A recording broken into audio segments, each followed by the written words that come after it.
this is going to be, for me, very significant and historical. I'm in Portland, Oregon, and we did a presentation on the weekend, and Judith Hill is now coming to visit us at Mario's place here. Thank you, Mario, for doing this. And we're just going to connect. Judith has known about me for many years and vice versa. And we have great respect for each other. So I've been always using her books primarily in my medical astrology, etc. And I've also developed graphics with her material and given credit to her. So for me, this is really big. That's why I wanted to be able to hook up with her, and she's been willing. So for me, this is really historical, and I'm sure it's going to mean a lot for a lot of other people. So let's say hello. This is the first time I have ever met her. So here we go. Hello. Hey Judy. Hey young sister. Hi, Santos. Oh, good to see you. Good to see you. Big hug. Oh wow, welcome to Mario and Michelle's house. Welcome. Yep, and please come in. So great. Good to see you too. And there's the man on the videos. Right, and there's you. I've just been saying to people that I've been using your books a lot in medical astrology, because you know you've got some great works there, especially your little red book there. Ah, the little red book. And I'll show you in a minute some of the graphics that I developed from your information. Oh, and giving you credit for it. Nice. Etc. So yeah, let's. Well, it's a huge privilege and pleasure to meet you too. Yeah. I mean, it's like.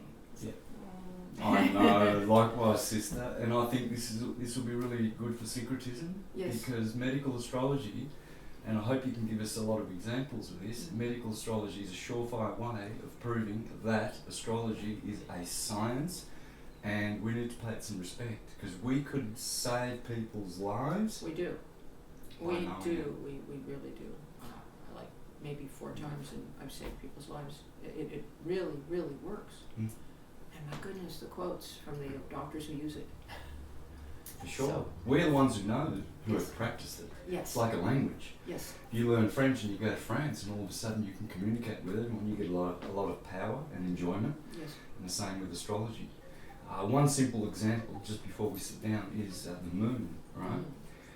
I've seen many times where we go back to the day of, say, an operation or something like that, where it went wrong or right or whatever happened. There will be the moon, right? There will so be the moon, kidney operation, and it didn't go right. The moon will be squaring with Libra or in Libra, etc. Hippocrates said that if the medic was not an astrologer, he's not worthy of being called an astrologer, right? Right. We know this. Yeah, but they left it out, didn't they? Or Culpeper, the physician without astrology is like a pudding without fat, because they like their fat. Exactly. I'm going to bring over these. I'll be over here, and you can just sit over on that side, more camera friendly. Yeah. So. Oh, lovely. I'll have a tea. Can we close the doors closed? Yeah, it is cold. I've been out in the sun, so. Nice. Yeah, and you've been in Oregon a long time, since 1989. Yeah, I'm from San Francisco. Yeah. And the family's from New York. So I was the only one born in San Francisco. And I came to Portland in 1989 and I've just been here ever since. Not that I like it that much. Really? I miss San Francisco. Well, but it's easier living, and cheaper. This group really loves it. These you like guys I'm hanging out with, they love. Absolutely. Hair in my face. There's a lot of it that reminds me of some of the hippie, more conscious areas of Melbourne here. Yeah. I see a lot of Melbourne coming Hair out. that is bothering me. Here it is. Where is it? It's right in my face. So you're Piscean? Yes. Don't mind me talking about that? No, you don't. I don't mind that. Yeah. I got Pisces moon, so I'm looking back Yeah. at you, reflecting. Yes, and you're an Aries, Yeah, a classic. yeah. You look like you're right out of my book. Oh yeah. I work with William Schreiber's work too. Yeah. William Schreiber's up north here, Mhm. just north near Seattle, and he has the book Dance of the Zodiac. Yeah. Right. So I've done a lot of presentations with that, and that's my second preferred way to prove that tropical astrology is marking the conditions of the ecliptic yearly Oh. and imbuing those conditions Totally. into individuals, into plants, Mhm. etc. And the best way to do it is both medical astrology and the physiology, Physiology. knowing what to look for. Yeah. Well, it's what fascinates me is every single day, the Earth and Sun are lined up in a very precise light relationship that's been the same since the whole system was wound up billions of years ago. It hasn't changed. And so people are always surprised. They say, oh, the zodiac's moved, the zodiac's moved. Well, we aren't using that zodiac. No. We're not using the star-based zodiac. We're using seasons based on the equinoxes and the solstice. Tropical. Yes, and I saw your little, I went up last night and I saw your little video about the equinoxes and the solstices. And everything is based on that scaffold. Everything. Everything. So what people don't get is if you're a Taurus, you're born 30 to 60 days after the spring equinox. Mhm. It's that simple. Hmm. It doesn't matter that the stars have precessed backwards. Matters not. And the Jyotish are not using the star-based zodiac either. Hmm. They're using sections of ecliptic that they begin at one of 8 different choice points depending on their system. Yes. So, but they're not using the stars. We use stars for very particular, we use, like Polaris or Hmm. Fomalhaut. We use the stars for very specific purposes. Yes. But the zodiac is, the science of light. It's primary. Yeah. It's amazing. Yeah. And it's so precise that one day I got on the bus you'll love the story. I got on the bus when I was new to Portland back in 1989, 30 years ago. And there was a bus driver. In those days, no one was on the buses because there was nobody here. And so I sat up front, and the bus drivers liked to talk. And he said, "What do you do?" And I'm an astrologer. "Oh, really? I am too. I study that." So he starts talking to me. I've never met this guy before. He'd never met me. And my chart is not published. And as I'm turning away to get off the bus, he whirls around and he says, "Your moon is at," and he names the exact degree of my moon. And I get off the bus kind of like, how did he know that? The exact degree of my moon. Because he was sensitized to that. Yeah. And that just blew my mind. But many things like that happen. Yeah. Yeah. It's a magical power. Once you know what the ecliptic is and how astrology works, then, like you're armed with a power, because you can see things that are not tangible. And that's how the mind expands, by seeing things that are not tangible, that, it's not from the material world. And astrology is teaching you that energy is conscious. It's God. Astrology is astrologos, the word of God. Yeah. And Jyotish, like you said before, the science of light. Yeah. The Hindus, they call their science Jyotish, Jyotish, the yeah. science of light. Yes. God is light. Yeah. And we should bring up that, the word, I always say this, I don't mean to deprecate anything, because I study the Jyotish system, and I study the Western system, but the word Vedic astrology is a misnomer. Oh. There is no horoscopic astrology in the Vedas. The term was coined apparently by an astrologer in Berkeley in the 1970s. And I remember when it came on, it was a very good sales technique, but it's like calling our astrology Atlantean astrology or ancient Egyptian astrology. So the Vedas has some descriptions of planetary gods, their physical appearance, some hymns to them, some very vague references to a 12-spoked wheel, like just a few sentences, but it does not have, as Rob Hand was saying, not horoscopic astrology, which it's, the chart, the aspects, the signs, how it's done, that's not in the Vedas at all. It's not that old. And so it's just a misnomer, and people won't stop saying it, but people should know the truth. And it doesn't mean that they don't have a wonderful, wonderful system, but I call it post-Vedic Greek Hindu hybrid. Yeah. That's what it is. And it's also Jyotish, the science of light. They have many remarkable and wonderful techniques, and so does classical Western astrology, also remarkable and wonderful techniques. And Yes. and many of their more spiritual techniques, like the upaye, the planetary antidotes, gem antidotes. The West had those things and pulses, too, in the Ayurveda. They've been lost. That's it. They've been lost, and they had the privilege of not being persecuted, besmirched, That's right. pushed under the astrology in the West had periods of persecution. But because of that, we had something else. The monks would go off and develop new house systems and study, and were more open to Uranus and Neptune, and because the monks they were furtive and hiding, but they became very inventive, and they were isolated. But in India, you have a consistent tradition that's part of the Hindu religion. So they were never hidden. They could flourish, and they had more consistency, but less invention, because they're more big on tradition. So both sides are very wonderful studies. And, Absolutely. Yeah. I did a video on KRS with a channel in India. It's a very big channel. Kapil. He's a Vedic astrologer, Jyotish astrologer. Yeah. I prefer to use Jyotish Me too. because that's what they call themselves. So. Yes.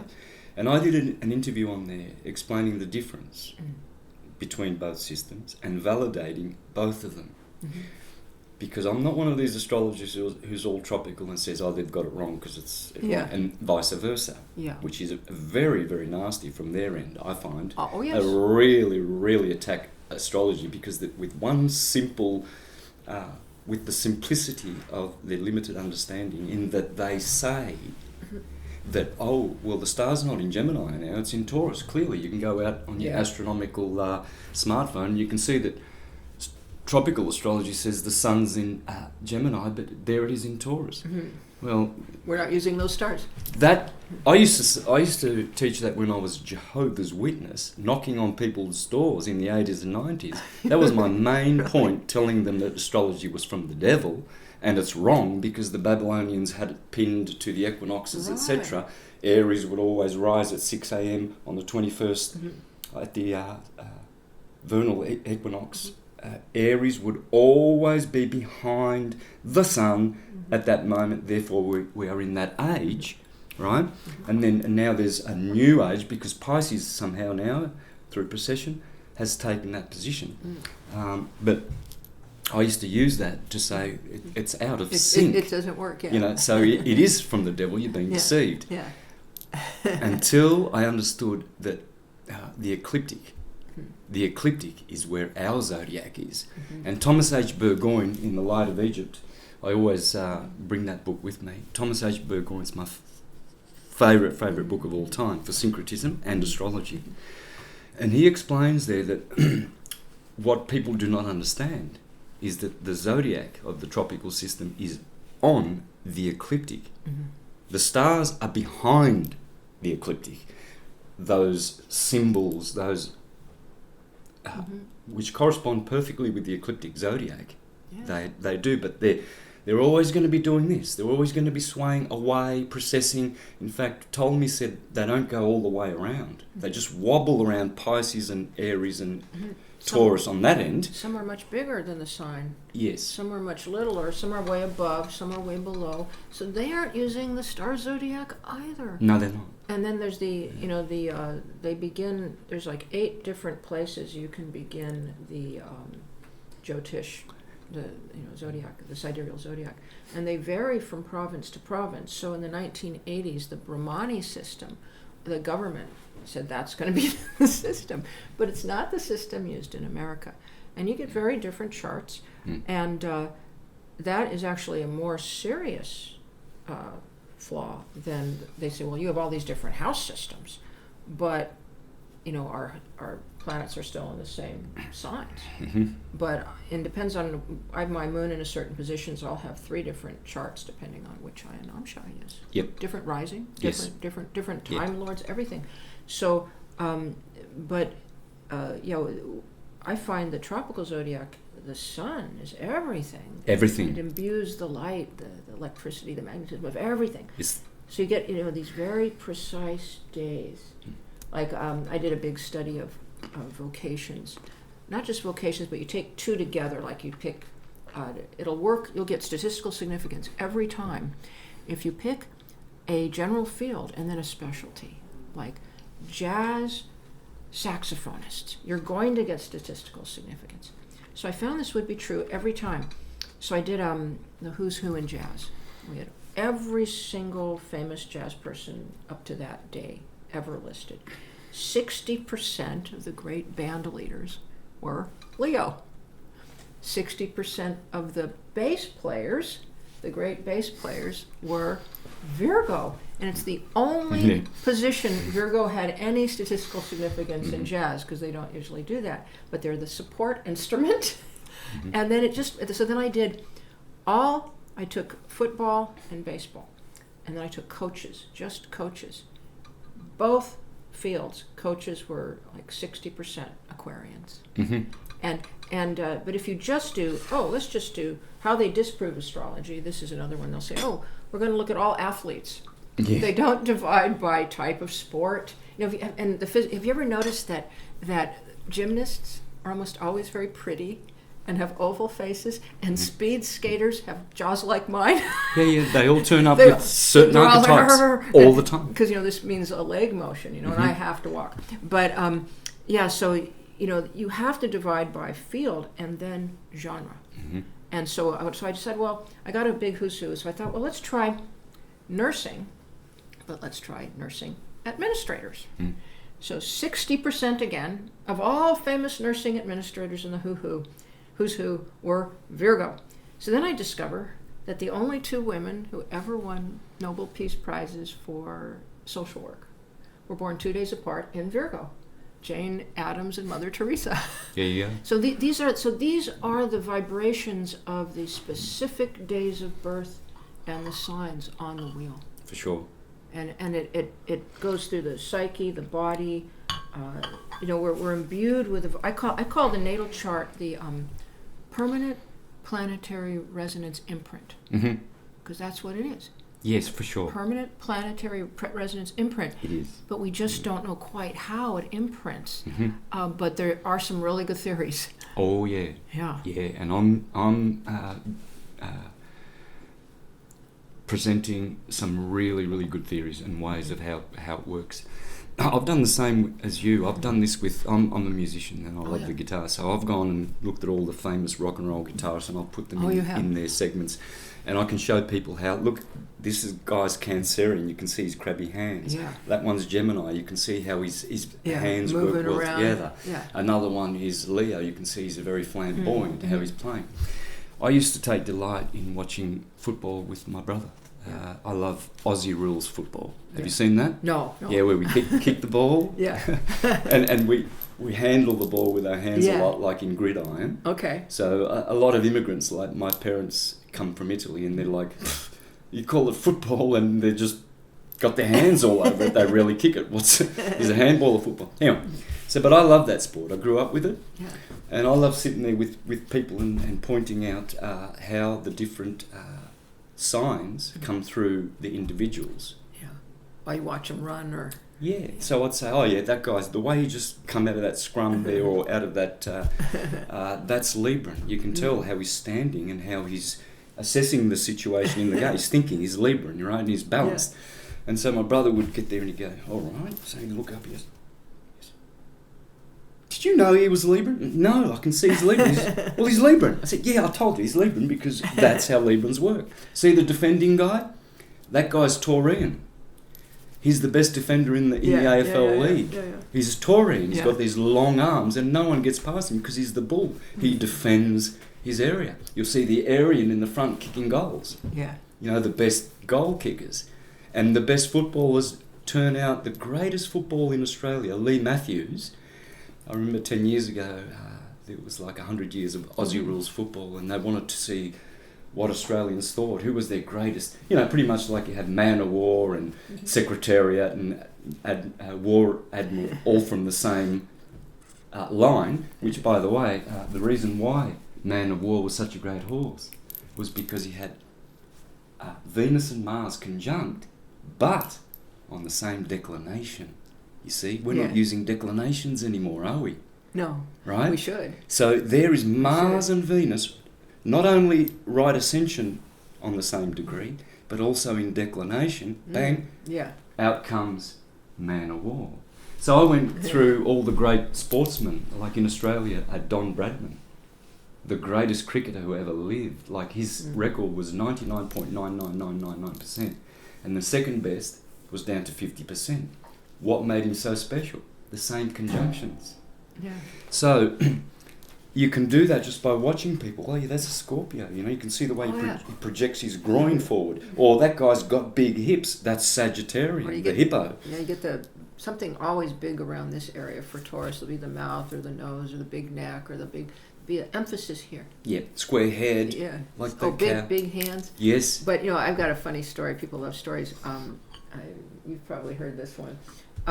But I had a workman come to the house, and he was working on something, and he's looking at my books. I had my book, The Astrological Body Type, sitting there, and he goes, "What's this?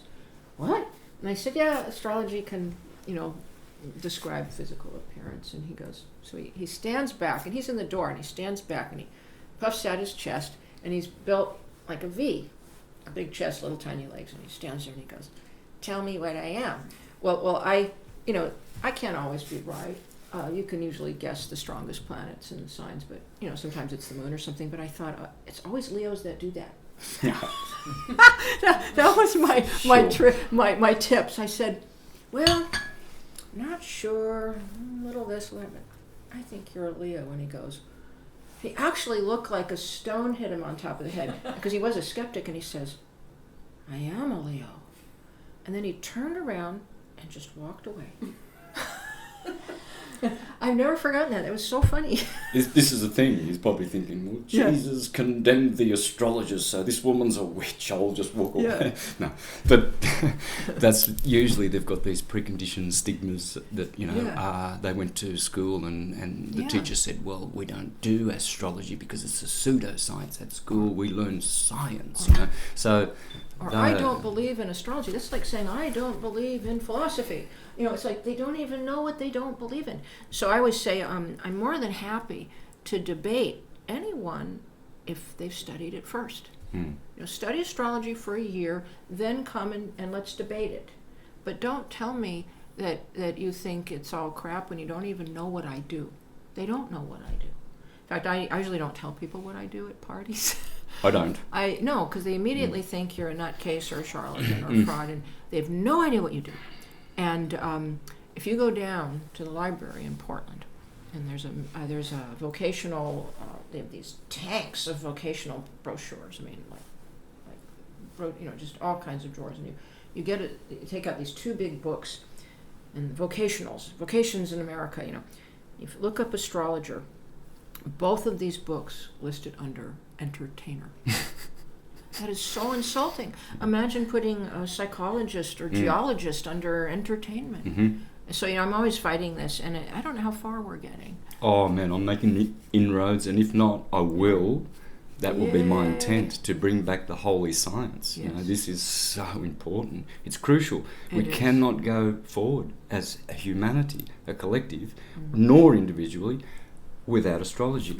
If you knocked on the mystery doors in Egypt 2,000 years ago, seeking to get in, knock and it shall be opened. Yes. And you ain't. They had two requirements. First of all, your diet must be vegetarian.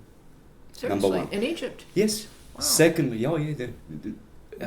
Gerald Massey, Godfrey Higgins, all these guys, real historians of 200 years ago, they penetrated the true history and found that no culture was flesh-eating because they had a golden age mentality where there was no harm.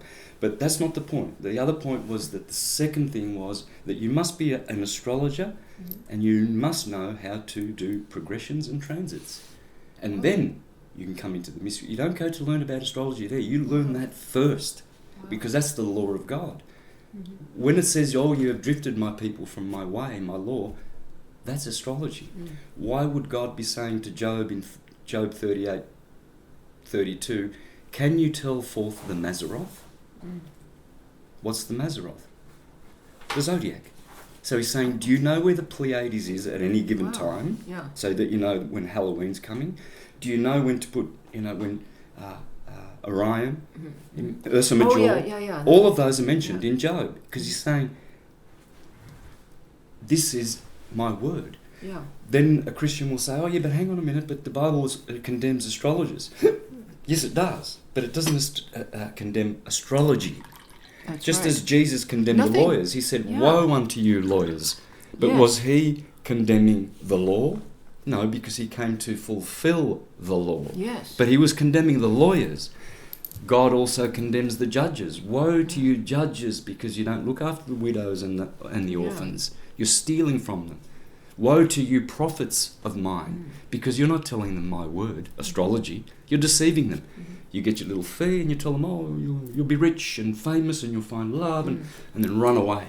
Oh, let's talk about this, because there's a wonderful, I tried to memorize the whole thing, but there's a wonderful article by Moby Dick Jacobs, who I think is now deceased, called Astrology's Pew in Church. It's a very famous article, and he goes into a whole history in the church, and there's only one statement in the Bible that has any negative thing about astrology, and it's not about astrology. It's saying you who worship the stars as gods cannot be tolerated. It doesn't say don't do it. And there's not a single statement in the Bible that decries astrology. And then if you look at even the Christian story, the first three people that were able to bring gifts to baby Jesus they weren't kings. They were astrologers. And then, he even predicts his return under the sign of man in the heavens. And he dies on an eclipse. It's constant. And I read somewhere, it might have been in that article, there's books among the Jewish rabbis and judges that are not the Talmud and the Torah. They're not in the main Bible. There's the Mishnah and other books. And in one of them it says that it was always he, who learned to read horoscopes and refused to do so was to be excommunicated, which meant he would die. He'd be thrown out in the desert. And my mother's family are very Jewish, and there's a wonderful material on this. The ancient Jews used astrology through the Roman era for everything. It is not a bad thing in the Jewish religion. And so 15 popes, there's a list of them in this article by Moby Dick Jacobs, again, Astrology's Pew in Church. 15 popes either were astrologers or taught it. Yeah. And it was the Christian monks who developed all these different house systems we have today. And it seems to be mostly the, then there was, what was that council? There's a council of Nicaea or something that decided 325? decided that there were two kinds of astrology. I always forget. One's natural and one's judicial astrology. And one of them, the one that you could do medical and farming and that kind of astrology, was completely okay. And this was late on in the Christian era. And the other one that interfered with God's will was like reading people's transits, their fortunes. You couldn't do that anymore. So you get into trouble reading a natal chart or anything. So, but astrology itself wasn't the problem. It was competing with God. So today we have what seems to be this, the born-again Christian movement, and I sometimes listen to their lectures, and they'll be going on and lopping astrology in, literally, with necromancers and Satanists. They have no idea what they're talking about. But they say we're of the devil and evil. They just lop us all in without any thought. And this continues, like on the news a few years ago, probably 10 years ago, time flies, they had a economic conference, astrology conference in downtown Portland. And they had the big names there like Merriman, the real serious stock brokering astrologers. Yep. They're really good. So what do they have? They have it on the news, and they have a person the newscaster, standing in front of a giant neon palmistry sign that said, "Palmistry." And she says, "Today we're having the Economic Astrology Conference in downtown Portland." Well, what does that have to do with a cheap psychic neon sign and palmistry? You know, it's like we're continually represented in this kind of manner. Yeah. And so I've been trying to, as you, help the reputation of astrology all my life. But I just hope we're making some headway. Absolutely, we are. Look at these people here. Yes. We had a group here the other night. They are flocking to syncretism and its way of teaching astrology, which is based on the sine wave and the torus field. Love that. And energy. God is energy. Yeah. God is light. I love God that is sine wave you did. It was beautiful. Yes, Yeah. it's all about that, Judith. It's all about the sine wave, the sin of Eve. That's what the sine wave means. When we eat the apple, that's eating of the material, or eating in the material plane, because we are of source. We don't have to incarnate. Wow. We do it to improve. Okay. And then when we go back to heaven, to source, we are more than what we were when we left the source. So we're making improvements, you see. We're improving our godship, our souls, and bringing them back to God. And so when we incarnate, we are eating from the apple, because the apple is the symbol of the torus field. Oh, yes. Indeed. So in fact, yeah. So the sine wave is the sin of Eve? It is. The sine wave is absolutely the sin of Eve. There are many ways to come to that, but that is it. Yeah. You see, so when people say, "Oh, you know, do you believe in astrology?" I say, "No, I don't believe in it. You know, I know it. Yeah. No. I play the guitar. I don't believe in playing the guitar. I'm speaking English. I speak Italian. I don't believe in speaking it. I know it, and therefore I can speak that language. Yeah. If I started speaking in Portuguese, if you don't know it, you'll sit there and go. But it would be stupidity if you sat there and said, "Well, Santos is speaking a pseudo language now." That's a false language, because your ears don't know it, right? Well, no, it's not. You wouldn't do that. And yet people do that with, like you said before, how much do you know about astrology to decry it, to denounce it, and to, totally... I've actually never met anybody who studied it seriously for 1 year that remained a skeptic. They do not. They can't. You know, it's like, that's the funny part. I know. People say, "How did you get into astrology?" I said, "Well, every time I picked up an astrological book and started reading, it made sense." Yeah, well, it's just fantastic, really, when you really get into it, and it's just it's a language. This idea of it being a language, and this is what I find it's hard for the students. Is first there is the A plus B, like they're learning to write, like Mars in Aries means, but it's a language that also is tonal. It goes in. You learn it in the heart. You learn it in different ways how to synthesize it. So I always say, the best astrologers are good mechanics and good musicians, and or they've studied law, or good lawyers and good musicians. So they get the. I like my students to do something with their hands, like be a good gardener, or do something. They have a physical skill. They're very grounded, and they learn structure, and they're learning with their whole body. And then it's really nice if they study poetry or music or something where you have the full tones. It's not all mental. Yes. Because when you're reading a chart, you use both. Yes. And there's some astrologers are much more mental and judicial, like they think like a lawyer, and some astrologers are all intuitive. But the best astrologers are both, because sometimes you have to figure out a problem like how to weight something, how to make a crucial decision. You have to really think it out like a lawyer, and you have to know your rulerships and all that detail. And then sometimes you just look at a chart, bam, the answer comes to you like that, straight like away, jumps out. Yeah. Other times you have to dig around. Yeah, my dad, he taught me astrology, and he was that lightning bolt type. I'd hand him a chart, and he'd go, He'd always say something horrible.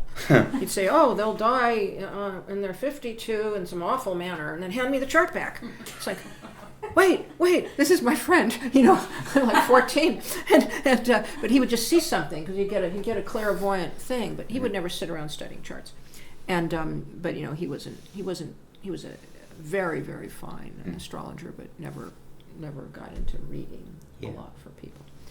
And, Well, I do a lot of work with George Carey's work, and he was an astrologer and alchemist.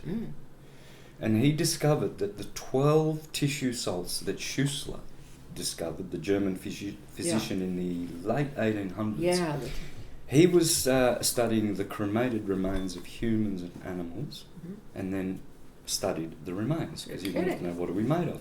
Well, it turns out 12 tissue salts. So George Carey, being an astrologer, and whom I based a lot of my work on it, and I'm sharing this with you because if you're not aware of this part of my work, this has been so rewarding for me to go into this field, because I've seen directly how the tissue salts astrologically have affected me and many, countless thousands of people who have watched those videos and gone out and got the 12 salts. Wow. And I'll show you where I put your work from your book into my graphics, and how you have helped me and syncretism and many, many people. So let me ask you, have you found that the 12 tissues, me and Matthew Wood, the great herbalist, have been debating this, because do you find that the 12 tissue salts are rightly assigned to the 12 signs? Absolutely, but remember that they might be assigned primarily to one sign. Like I see iron phosphate assigned to your sign. Right. I mean, right? why? But hang on, you'd think, well, hang on, what about Aries being all of iron? Why does it get potassium phosphate? Right. Well, George Carey, he and Inez Perez, his female co-author, and probably the brains behind all of the astrological part of it, they got it right. They got it right. In all my ways of approaching, because I've had thousands of people in the last decade coming back to me with alternative. Remember, whatever you assign a planet to, like Mars is the ruler of onions, but so is Venus for moisture. Mars is for heat. Okay, hot and dry. So Mars gives that heat to the onion, but it's nice and moist, isn't it?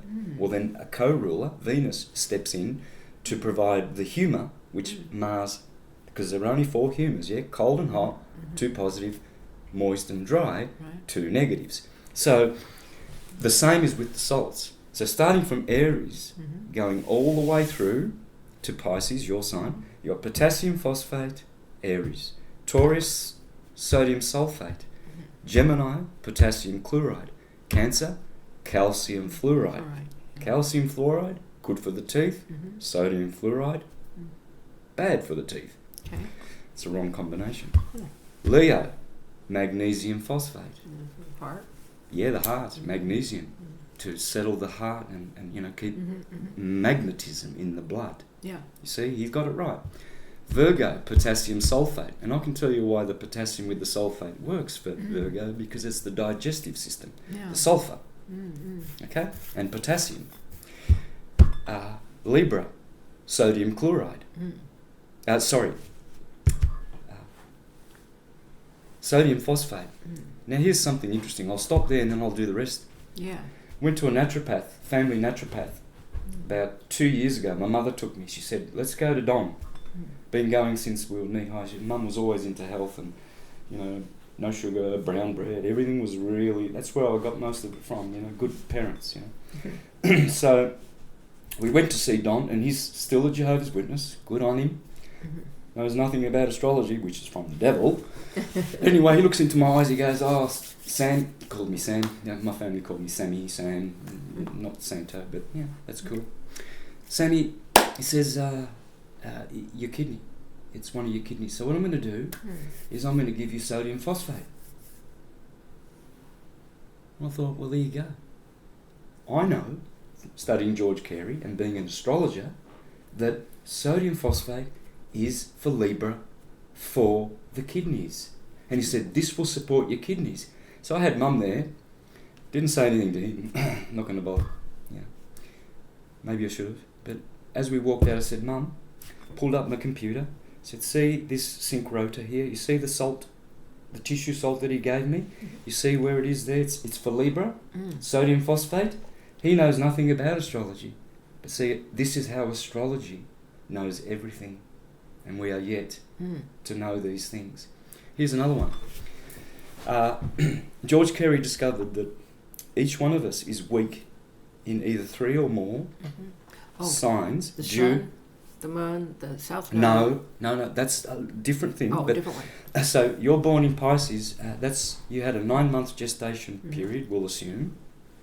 So you pop out of your mother's womb, it's Pisces. You don't have time to go back and get the nutrients from the placenta and from your mother's body to get enough iron phosphate. Okay. All Pisceans are deficient in iron phosphate.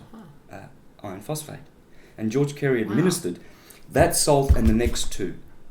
So yours, next one would be potassium phosphate for Aries, and then sodium sulfate for Taurus, and that's your cornerstone. All Pisceans, he would just administer those 3 to the Pisceans. Next sign, Aries, give them their 3. Next sign, Taurus, send them away. All their symptoms disappeared. So you give the first the birth month and the 2 after? Yes. Why the 2 after? Well, because you see, you've developed 9 in your mother's womb. Oh, I see. If we're not astrologers anymore and we've forgotten the way of God and nature, yes. we're not going to be giving those particular salts to the individual. That's a nice tip. Right. So, one day, about 2 years ago, up in Queensland, where I was living, I went to a woman I was recommended to go. She has a SCIO machine, SCIO. Okay. These days, there are a lot of machines that are magnetic and electrical in nature, where they put a terminal around your wrist. In this case, there were 5 terminals, 1 around my head, 2 here, and 2 around my shins. Yeah. And the computer just runs a program on you, reads what's weak and if you've got a bad heart, circulation, etc., everything. But the SCIO machine happens to pick up the tissue salts. And guess what she found? Now, I'm Aries, so I always take iron phosphate for Aries, sodium sulfate for Taurus, potassium chloride for Gemini. And then I've got a few other weaknesses in Virgo, so I'll take that salt. There's a few oppositions and bad planets in there, retrograding Uranus and Pluto in Virgo, so that's really tumultuous in the lower intestinal part for me and overheated. But when you know how to read astrology and you read people's charts, you know how to say, well, look, maybe you might want to also take the salt for Leo because your heart and whatever. All right. So this machine picked up that my number 1 weakness was potassium phosphate, didn't it? And I'm looking at her, I forget her name, I said... That's pretty good. Yeah. Okay. All right. And I said, what are the other ones? Potassium chloride, Gemini. Within your same birth thing. They were, of all the 12 salts, they were the ones that the SCIO machine picked up that I was weak on. So she corroborated that man's Thank you, theory. George Carey. Yeah. So he did get them right. Wow. I'm Aryan, I'm deficient in potassium phosphate. The machine, a magnetic, electromagnetic machine, picked that up. See this? Now the third one... You could do this with a lot of people and prove astrology works right there. Yeah. Now the third one, it didn't pick up my Taurus. It must have been strong. I think it was like, I asked her, I think it was like about 5th. The third one was Pisces, iron phosphate. And I know why. Because I have a debility there. So you see, I walked out of there just feeling really rewarded and thinking, man, oh man, not only are these people, thousands writing back to me saying, Santos, I just started on the cell salts and I've changed my life around, right? I walked out of there saying, well, there's a machine, there is technology confirming that this is true science. It knows your deficiencies. And that's what I'm doing when I'm reading a chart, a medical chart, and I use Judith's degrees as well. Let me get that now, because what I do, you can easily pick up if someone's struggling medically. You look at their rising sign, you look at their 6th house, the 8th house, the 12th, and all those houses, right? And look at their condition. But you can also go into the specific degrees. You see, because each degree has been recorded to have those problems associated with them. So what I've got here is I've got 11 graphics that I've developed on my side. Let's see what you got. And a couple of them, I'll come around there in a minute. I'll just pull it up. And the one that that has most of your stuff on it is called the sync rotor wheel. So it's rotor meaning wheel, of course, and to syncretize all of the information, especially medical, for people. Well, I've got some visuals on degrees too. I brought a little different subject, but we can have fun. Okay. Let's have a look-see.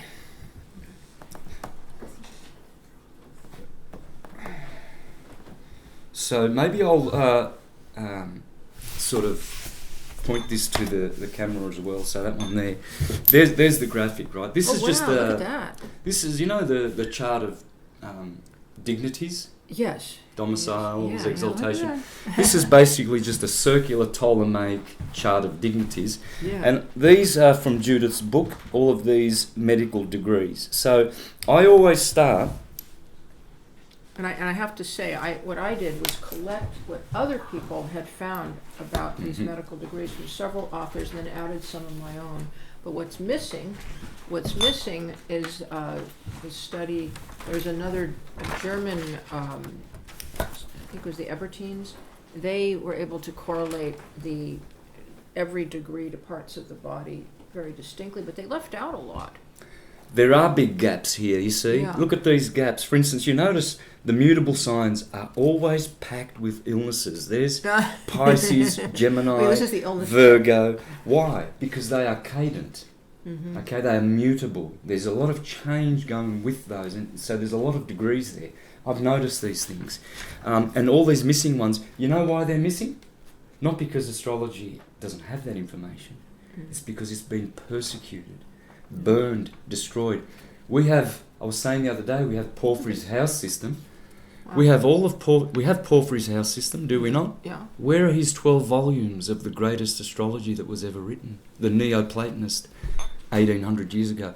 Why did Rome decide to destroy all of Porphyry's works? And we still have vestiges like the house system, thank the heavens. Yeah.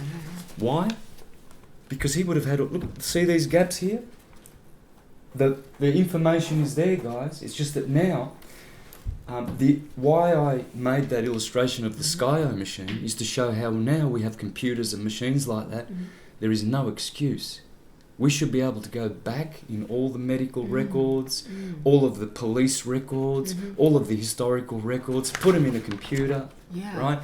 Fit astrology over it, and guess what?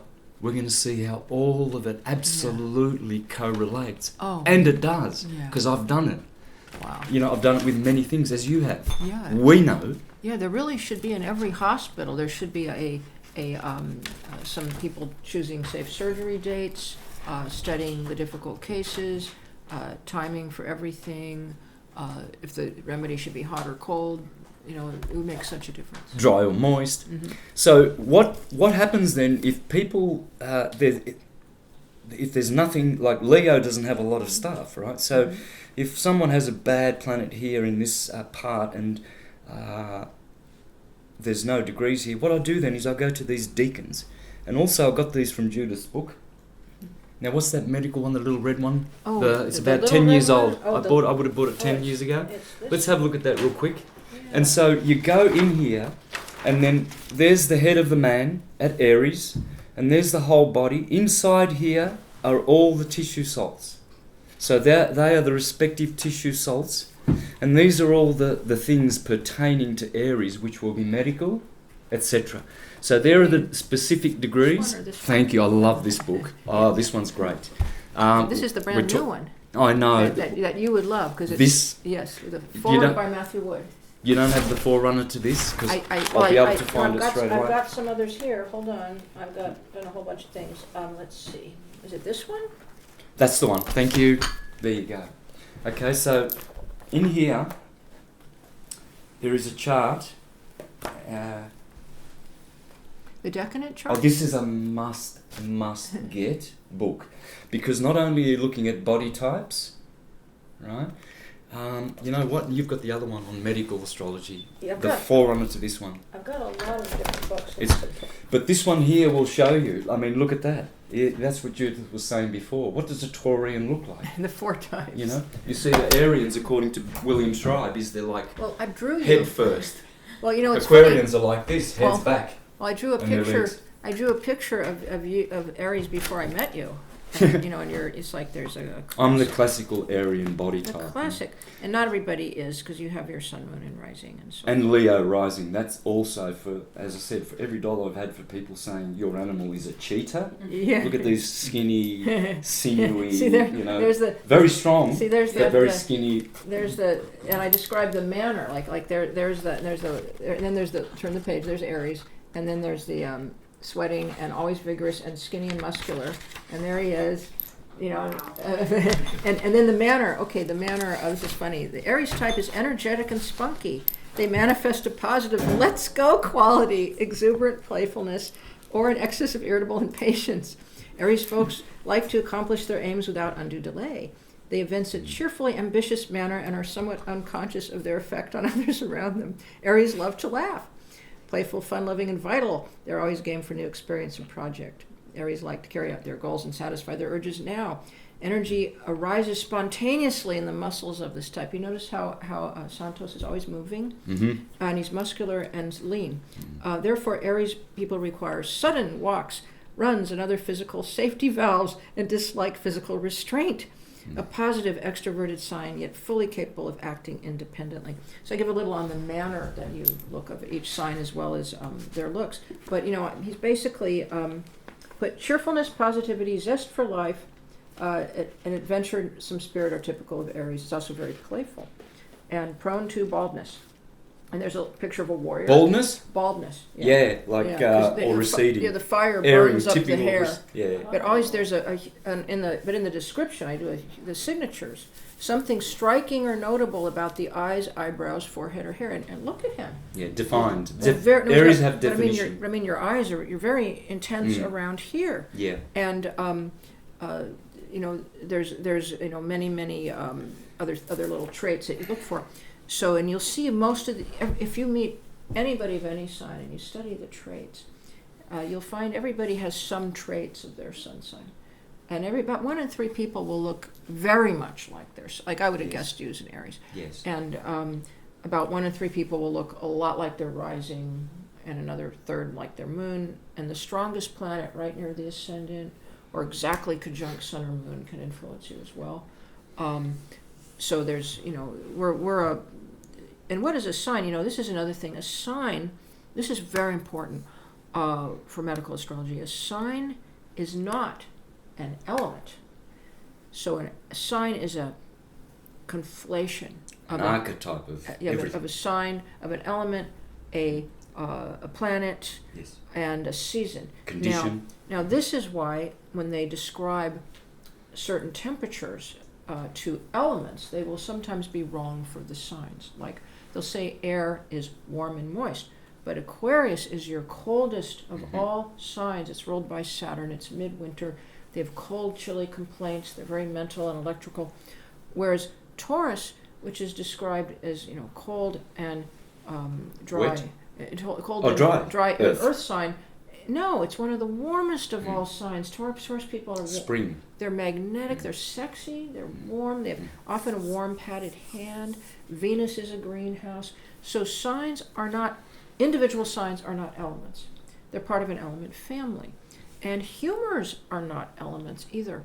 And that was another important mistake that was made somewhere in the, you know, when they started conflating, because in the Greek era, even the elements with the humors that came along. The bodily fluids are your humors. So they identified the Greeks, was it Hippocrates that identified the four humors of the body, and, you know, black bile, yellow bile, blood, and phlegm. And he decided an excess or deficiencies of these were responsible for most diseases. And this took off. And then he conflated them with the four elements, which Empedocles was the first to define in writing in the mid-5th century. And the four elements are not the four humors, and they behave differently. So that, I mean, have you ever met a warm, moist Aquarian or Gemini? I mean, and Libra's temperate. It's the sign of temperance. Mhm. It's neither hot nor cold, No. neither dry nor wet, and you know, Venus is also temperate. So you know, you have to. These are things we have to distangle, untangle, to teach real medical astrology the way it originally was. So it's basically useful, and I've been working on that. That new book, Santos, goes into the energetics behind, yes, and field notes, herbal notes, surgical notes, and goes into the energetics behind how the transits work on your health, like and over every single planet described, and it's just came out. I consider that my legacy. I heard that the person who gave me your that told me that you were here, like on Saturday, that you lived here. Stephen. She told me about this, she so I was she? very excited. Oh yeah. Hey, you know, we're in the first one of this, the red one, right? That I have at home. You've got a chart with all the deacons and all of their respective. Oh, it's the earliest copy of this book. Does it have a woman's face on it? Yes. Yes, that book, but that book has become much better now. It's reorganized, has a research in the back, has the decans in it. I'll get them for you. That's what I want. Yes. So it's the same book though, but redone. Well, I want people to know where that comes from, so that when they get the sync rota, on the outside that have all the degree. There it is. That's the one. So all of those. So if you don't have a degree, which is marked here, then you just go into this the most the widest of the concentric rings has all the deacons from this book here. You see, so I mean this is pretty good. The information we have here. Yeah. I'd love to fill out all these degrees, but we may not have them. But the point is, at least that's a start. This is a simple graphic, you know. But thanks to you. You've complemented the information in there, because all of these are just the terms I've got. Let me get you that other chart that you should be able to get hold of. Of all the degrees? That you can get. It's in that book. That's where we got it from. It's in here. Well, no, there's another set that I couldn't. That was published by the NCGR, but you can get it in Jane Ritter-Patrick's medical astrology book. She has the degrees associated with each body part. That was done by German writers. I think it was the Ebertines, and it was translated by Mary Vorzek or something.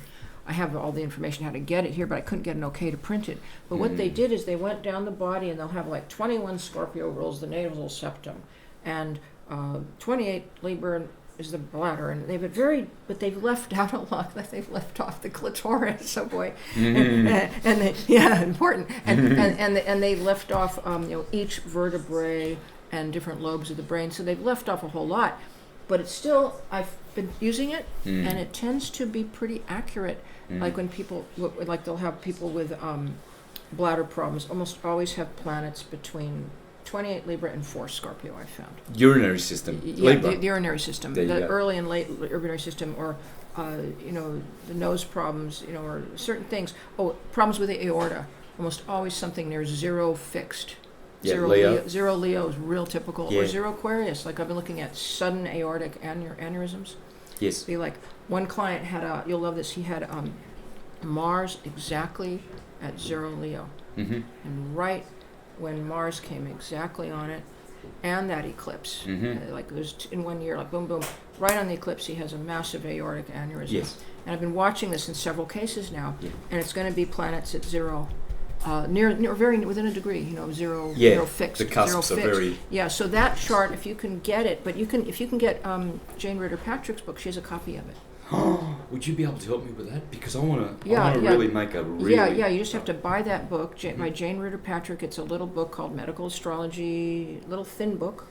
It's very good. Only problem, it's got the tiniest little type. I need to write that down. Yeah, and she's an English writer. Yeah. And she has that chart in there. Right. Yeah. And also she talks about decumature. I don't use decumatures because I find they don't work that well. Okay. I find the transits work. Yes. And they use decumbiture meant the lying down, the taking to the bed. And the reason they used it is they had no access to a natal chart, Yes. usually.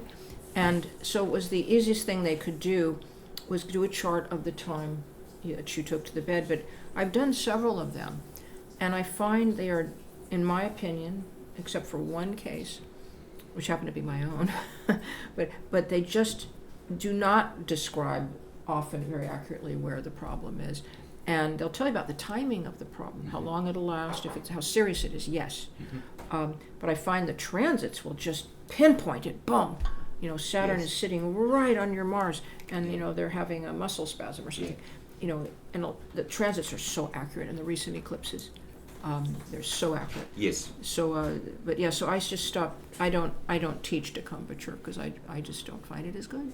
No. But transits is the way. You'll get everything you need from transits because, as the astrologer said, you can absolutely find out every single detail of the individual's life if you just knew how to work with degrees, minutes, and seconds. Because even every second, if they've got something with a second of whatever it is, it might be the 39th second of this specific degree, that will be a certain thing, unchangeable. Yeah. The next degree, just a split second earlier, they will get something else.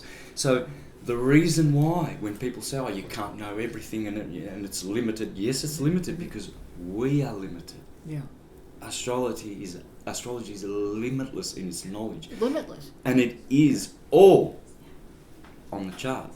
Just we don't know how to get it. Yeah. But it's there. And we know so much was lost because they burned that. Deliberately. They burned the library in Alexandria to disempower us. Yeah. And now here we are, powerful, but not as we once were. They were putting it back together. Yes. But a lot's been lost. It's been a long time, but I know where I'm going. I know what I'm here for. Yeah. And my purpose is to bring back the science of light to people. It's all I live for. That's my food. Yeah. My food is to do the will of my Father in heaven. I quote the scriptures because they are astrological, and I live that life. And astrology teaches to live that life. Firmicus Maternus exhorted astrologers: you must be very separate from people in this world. You do not overeat. You do not drink. You don't go to the circuses. You have a humble life. You are easily accessible and approachable at all times. You're humble. You're godly. Wow. You serve the gods daily. This is true Christianity, astrology.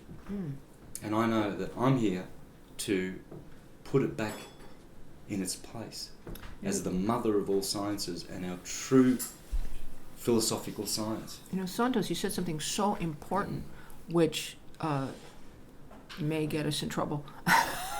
But that in India, an astrologer has to have, or a physician, a correct life. And you're actually, supposed to follow all the spiritual laws and sexual restrictions and not be drunkard and all that. And the 8 years of training and a 4-year apprenticeship. And always keep a mind clean. You're not supposed to be imbibing in substances, and smoking pot all day and all that. To be a good, that is the old rule. That is the old rule. Of course, in America, things are very different now. It is, And I'm not here to, I do believe we're given judgment. I don't like that. Don't be judgmental. We're given a mind so that you can judge things. But it's, I just live my life the way I want to. I don't tell anybody else what to do. I know plenty of excellent astrologers who smoke pot every day. But in India, that is the rule. And I do adhere to it. No intoxicants. So, no judgment. We're all getting there, right? So we're all on the path, and but there is no judgment, but there is a standard. Like you said, judgment exists. We're not going to go being a judgmental type. We'll make judgments, but it exists. Astrology does have the standard, the ethics. Yes. And we will fall short.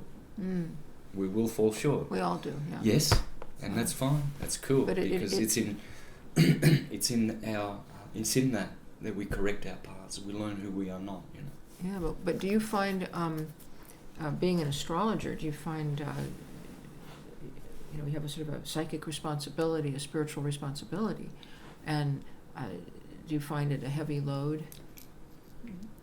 Absolutely, because sometimes in my weakness I think, well, hey, they're having fun out there and what have you. Not that it's the fun and what they're doing, the festivals or whatever. It's a great concept. I just want to go have fun. Music's beautiful, but I don't want to go out and catch, a gig all the time, because you will be mixing with people who are certainly not on the path.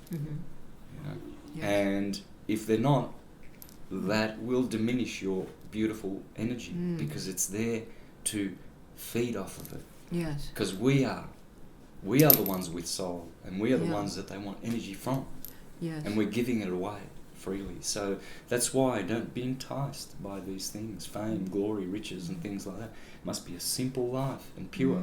And yes, it is a burden, because what I discovered and what I know, I cannot possibly keep to myself. Like Jeremiah said, I tried to stop talking about the Lord, but and to run away from my obligations to help my brothers. He said, but it was like a burning in my heart, and I can't but talk about the Lord, which is astrology. Yeah. When I use the word God and the Lord and all of these, quoting the scriptures, it's all astrological. I'm not deluded. I don't think he's a bearded guy on a cloud, in the heavens, a la Monty Python's Holy Grail, where he says, it's talking to us out of the clouds. It's God is astrology, it's light, it's science, it's consciousness. And that's what we are. Yeah. And I know if a person is not properly prepared or mentally stable and they become an astrologer, it can be very hard on them mentally, because it takes a lot of mental focus and takes a lot out of you, and then you have to learn how to convalesce afterwards or pull energy back to yourself. And so it is a little bit of a different life.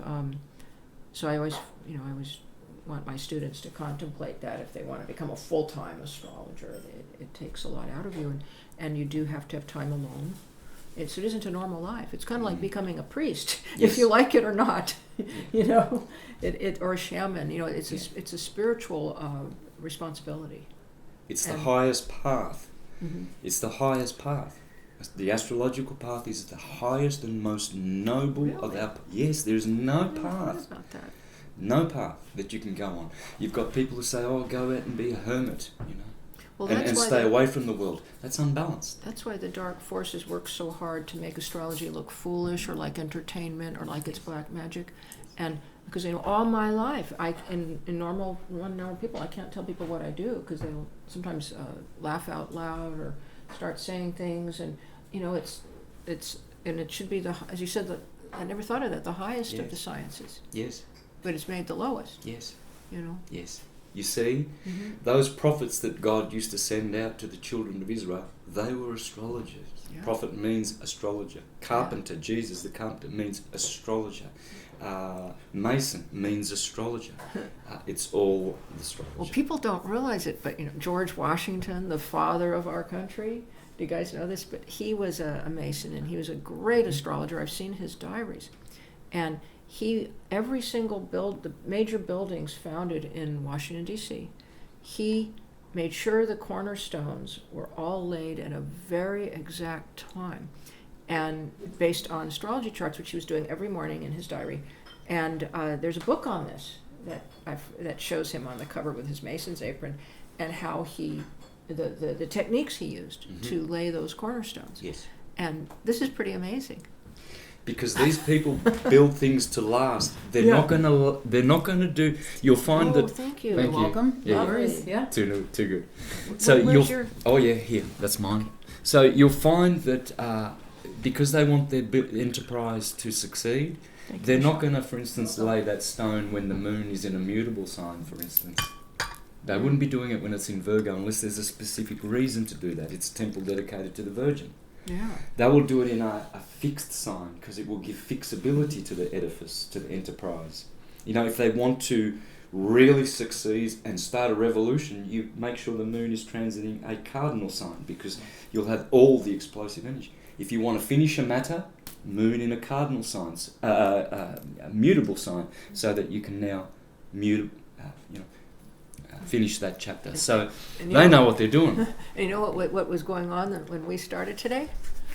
Jupiter was rising in Sagittarius. Yeah, Right when we began. It couldn't have been better. can't be better. Jupiter in his sign on the first angle. Could Jupiter being be better. Jesus. Jupiter's Jesus. it was- Do you know that? Well, I would Jupiter think. Zeus. And Jesus. Guru is also guru, and is the teacher. Guru, the yeah. teacher. The teacher, Jesus. Yeah, and they just found out they had that program. How many saw that program on Jupiter, on the documentary on what they discovered on Jupiter? They discovered that Jupiter, who the ancients always thought was the great protector, the great beneficent, actually protects the Earth from comets hitting it by its giant force field.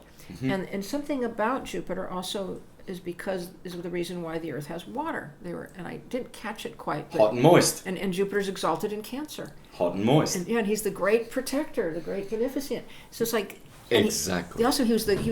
he's by far the largest. He's almost like his own planet, but he doesn't look like the largest in the sky. But they made him the king of the gods, That's the right. king of all the planets. Right. And they just knew. It's like everything's been following.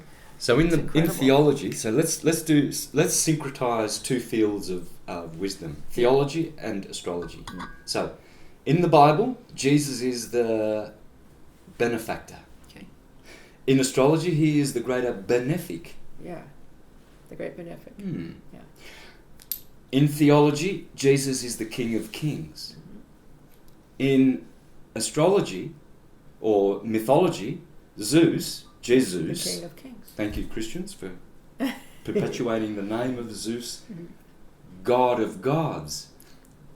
Zeus is the God of gods. In the Bible, Jesus is the King of kings.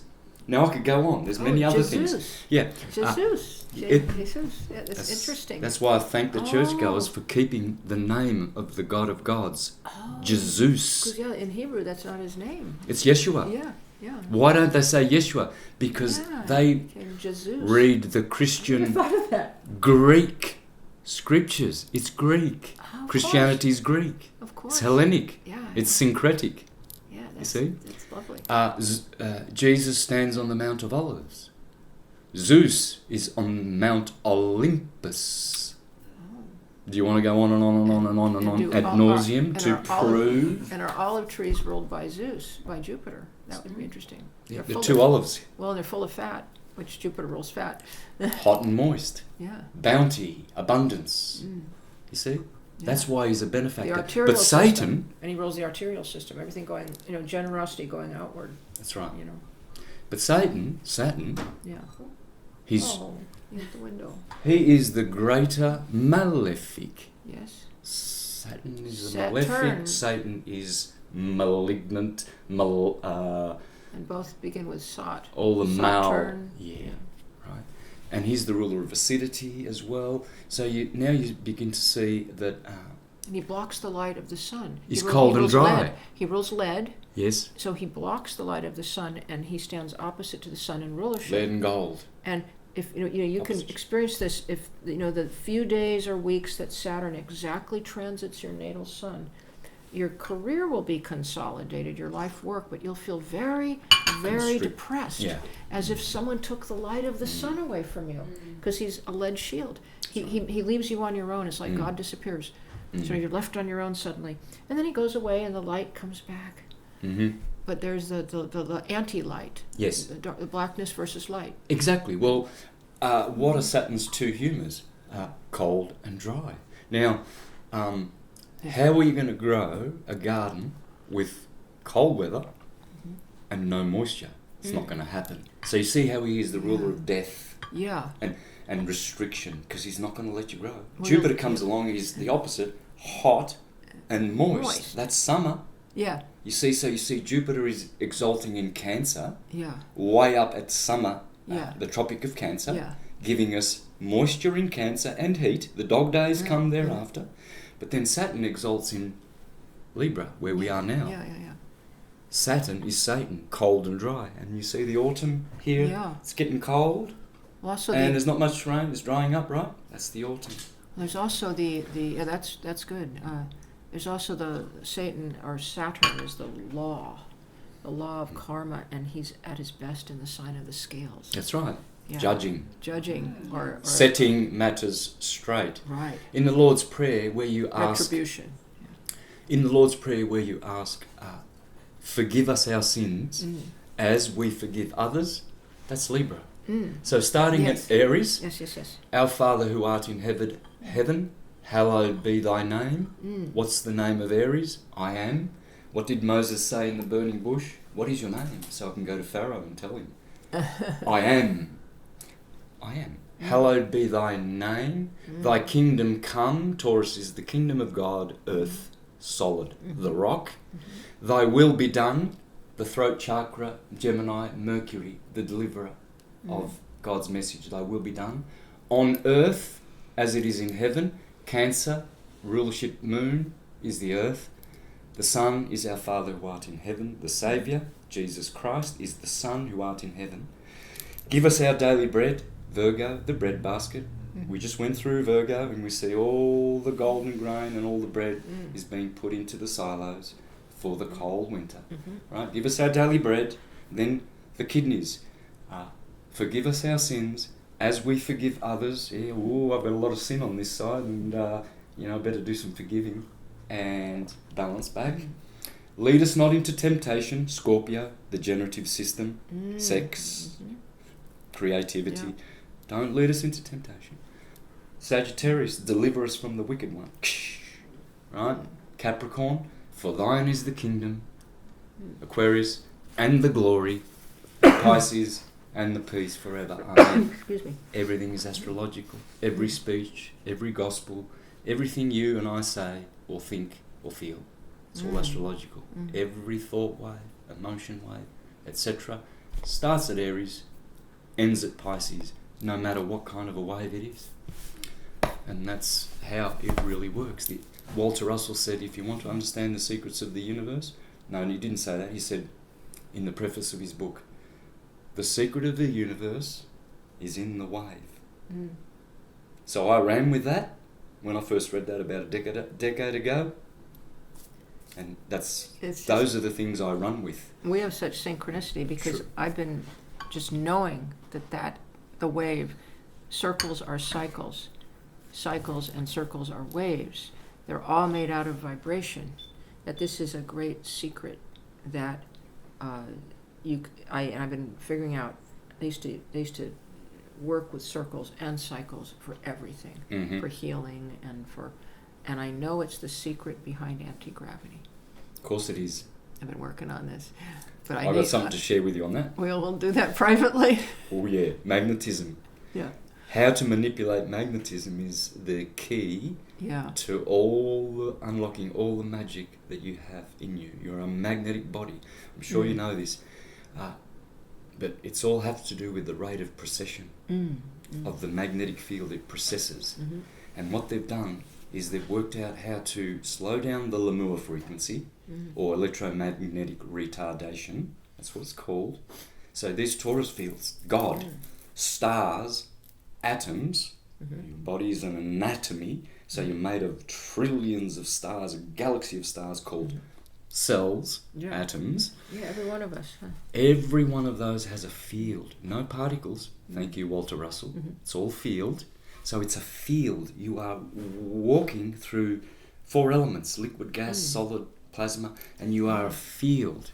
And so each one of those, that field is expressing itself the same way, along the way, a wave, along the wave. So we must know this wave theory. Yeah. And what happens is all of those atoms, they are reciprocating energy from a center, but that reciprocation is processing. And when you learn about that frequency of precession, sometimes some atoms process quickly, some slowly, but you can manipulate it, and you will change the frequency of that atom, and hence the element, and you will have anti-gravity, like you said before. Wow. It's from magnetic manipulation. Yeah.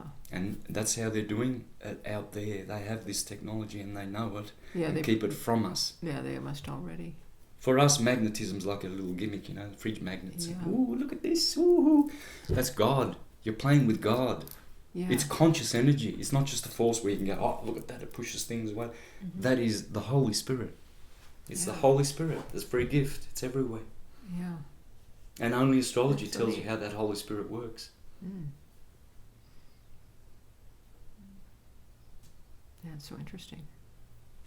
We know.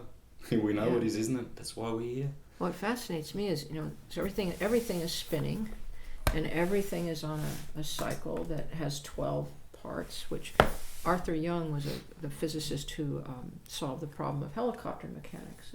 I actually was his astrological assistant when I was 21, and he has a book called The Bell Notes, which include his astrological diaries, I believe, on this process. He was an astrologer. He was always experimenting.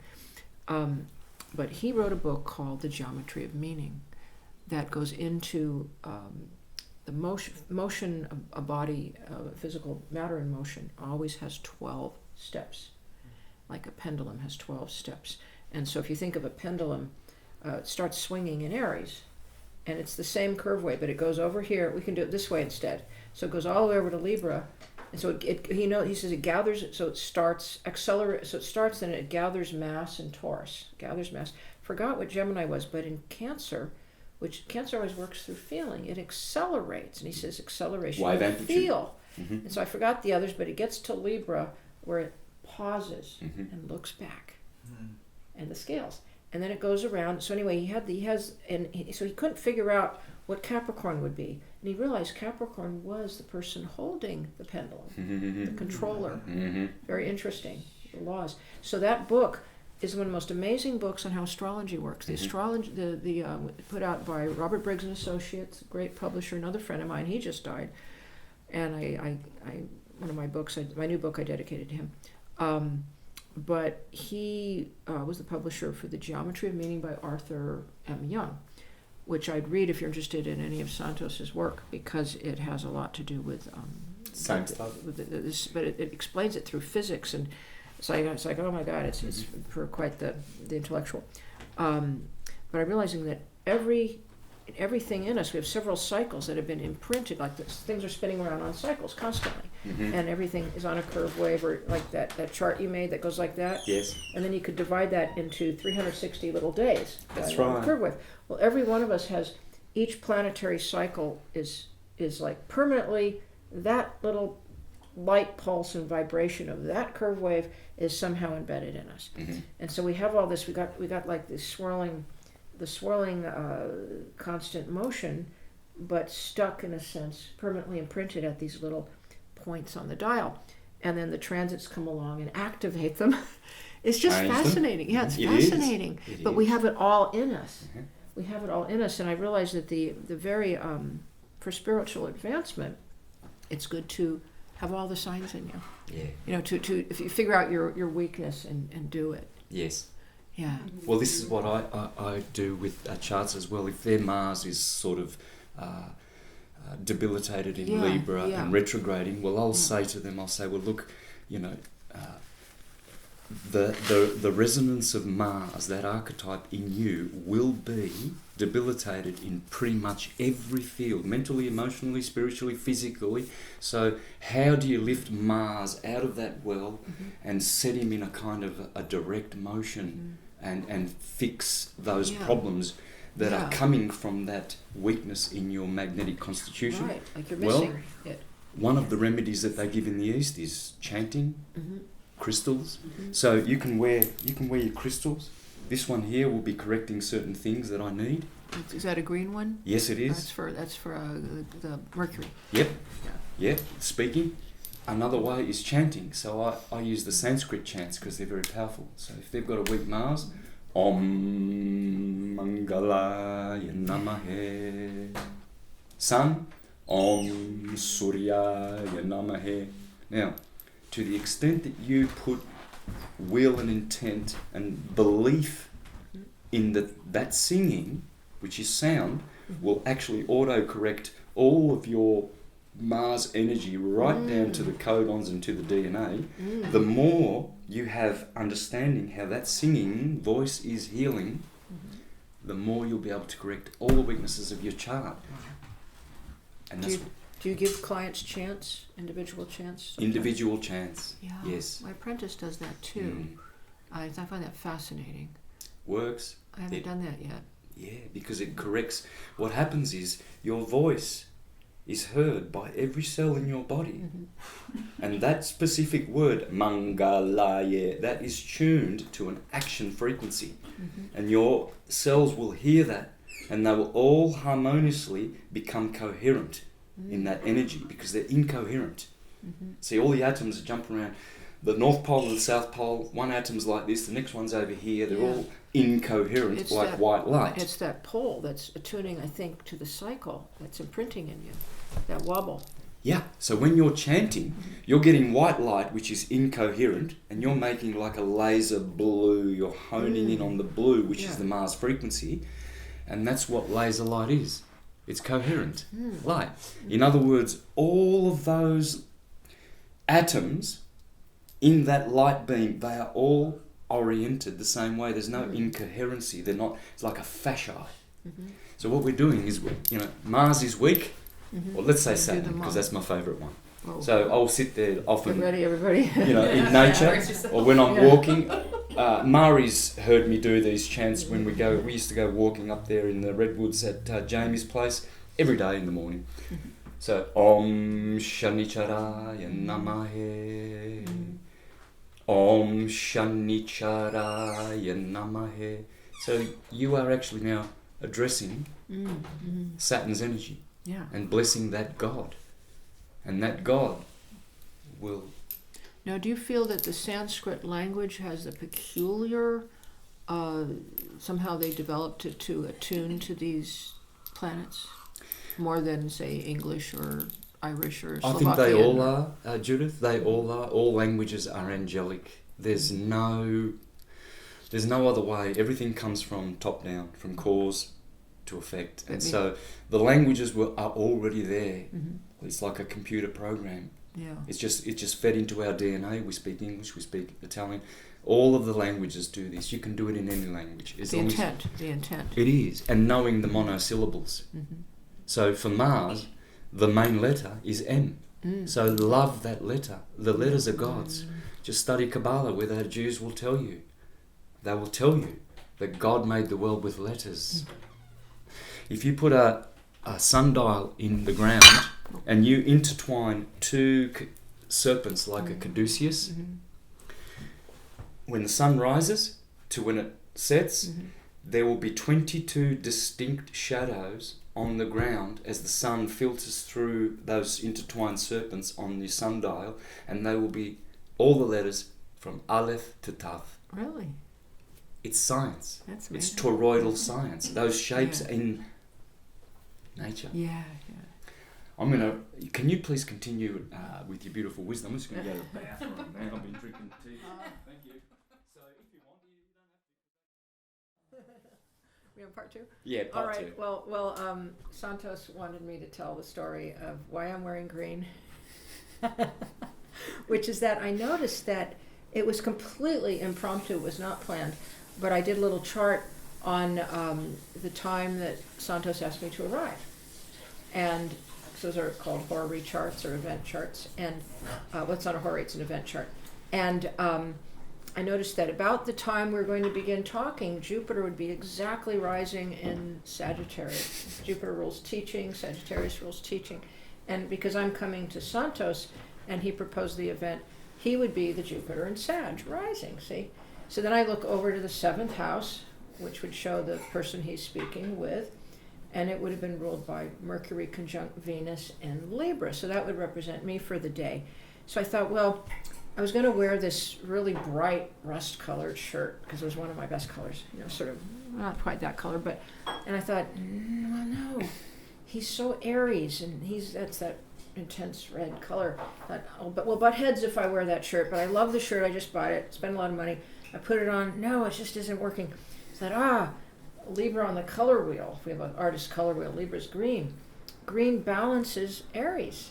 It's the perfect color, and so okay, I will wear the green to balance the life force of red, and I think it worked very well and harmonious. Yeah. Yeah. It's like Mars and Venus instead of Mars. Yeah, it is. So you can use astrology. I usually don't do that, but this is a very important event, I feel, and very big thrill for me. So I thought, well, we would check the chart and wear the right color, which Charles Luntz, the great vocational astrologer, said, always figure out what color your client likes to wear and dress for your client. So I've done that all my life. So today I did it for what color might Santos, my host, want me to wear. So Love it.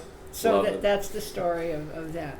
Beautiful, and it's just beautiful. You know, it's when I first saw you there, it softened the whole thing, and it still is. You know, green is an anagram for energy. Ah.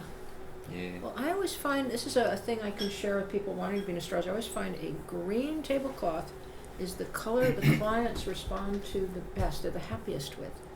In all my life, or blue secondly, but they don't seem to like any other color, and it's just something I've noticed. Or for speaking, I find green is very calming, green and blue calming to the speaker. If you're nervous, you know, and if you don't, not worried about nerves, or too much debate, then you can wear red. But yeah, green's great if you're a nervous case. Any shade of it, any shade, or blue. Mm-hmm. So, did you want to talk about the degrees of? Yeah, well, look, further to evidence that astrology works, I mean, the best way to do that is catalogue certain things. And this book of yours here, Astrology and Your Vital Force, which you say hasn't been edited. Not edited properly. very well. It's filled with typos. But it's my wild, crazy book that has more. It's like 5 books in it, and it has the read the subtitle there. So, Healing with Cosmic Rays and DNA Resonance, and then the subtitle, Sequel to Medical Astrology: A Guide to Planetary It's the Pathology. sequel to this one. Yeah. I have 2 sequels. So this one. Yes, was that one. So this one has everything from the geotish remedies and the different approaches, the gem remedies to color wheel placed over the signs, to how family DNA affects you. Your family's health problems can affect you through DNA resonance and how to protect yourself. But it has something very special, and we should talk about what William Gray did, and the sun water. So William Gray was this amazing healer who lived in America, and I think it was in World War II, I believe. And he was doing the kind of healings Jesus was doing. I mean, he was literally brought a man back from the dead. He could work with people with severe neuromuscular diseases, and they would just get completely better. He'd come down in the lobby. There'd be hundreds of people waiting for him. He'd have to escape out the back. He finally ended up working for the police department, I believed. So there was a surgeon who worked in 5 different hospitals, a head surgeon who followed him around and watched him and wrote totally that he was completely valid. And Ruth Montgomery wrote an amazing bio on him called Born to Heal. And he wrote his own little book called Know Your Magnetic Field. But the point is, he used astrology to heal. When asked how he healed all these people miraculously, he says over and over, he says, I put my head to their chest, and I would feel always the vibration of the astrological decadent they were born in. And then I would pump that vibration back into them, and voila, they would heal. Aww. And then he dies and doesn't tell us how he did that. So I thought to myself, okay, we know through the work of Emoto, the guy who photographs the water crystals, and homeopathy, that water takes any vibration imprinted in it. So the one way for certain that we could get the vibration of your birthday back into you, since William Gray has died, is through the water on your birthday. Or he said it was even stronger. He said the mating fuel is the decadent exactly trining your own. He says every sign needs the mating fuel.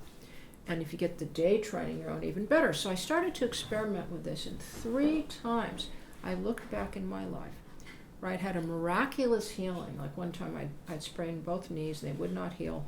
Somebody just put their hands on them, throw away my crutches like that. In every single case, the person was born exactly trying my sun within one day on the same birthday. Thought, well, William Gray's right about this, at least for me. So that day's even stronger than your birth. So I thought, well, how would you get the water to get the vibration of your mating fuel day or decadent or your birthday and get it so you could use it all year? Water. So I started looking, and the ancient Slavs would get to cure epilepsy. They would put water under certain eclipses in copper bowls. Never drink eclipse water unless you have epilepsy. I'm just half joking. They only use it to cure extreme weird neurological reversals. Don't use it, it'll make you very sick if you're a normal person. But they put it, so copper bowls store water charge apparently in some way. So I thought, okay, I'll start experimenting, and I took a water bowl, my exact moment of my birth, I got the exact solar return, put the water out, got the sun in a mirror and shined the whole sun, the whole body of the sun into the water for about 20 minutes. Then left it out there all day, and also put a little bit of my hair in there to mark it for myself. So marking the amulet. And then I put it in it's going to keep gathering vibes just like any amulet will, but you make it your own. You make boundaries. So you then pour it in something, and you put like silk over it, put it in a dark place away from electromagnetic fields. When you need it, you get another copper object, and you just pour a little out. You don't put your fingers in, and then that you can anoint all of your chakras, especially your medulla. Yogananda says that's where the chi comes in, but all your chakras. Some people say it's the Dan Tien, down here. Get the space on either behind your ankle bumps, bottom of feet, soles of hands, and see what happens. So on every occasion I did this, especially my energy was very low. One time I felt this strange little, like a burble.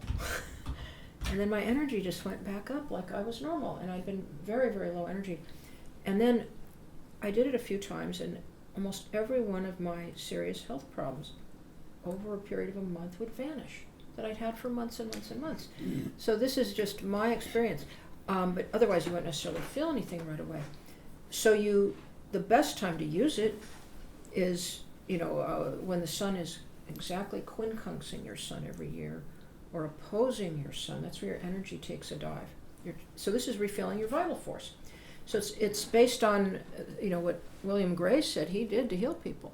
So he didn't use any herbs, nothing. He just gave you back your own vibration of your birthday or your mating fuel. And he said something funny, which I've always noticed. He said sometimes a married couple, because they sleep together every night, if their suns are mismatched, like they're born at quincunx, they'll be one of them will get sick.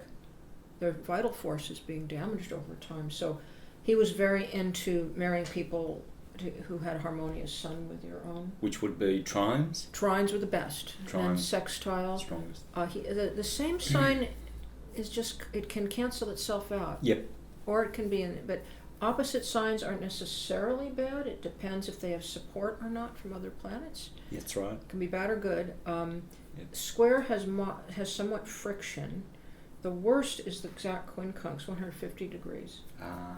And the quincunx signs. So I talk about that a lot in these books. But anyway, for this book has so many wild, crazy things, including a device, a DNA protection device I invented that will protect you during surgery, based on very traditional things. And people are forced to go into surgery under a bad aspect, or when they don't have any choice.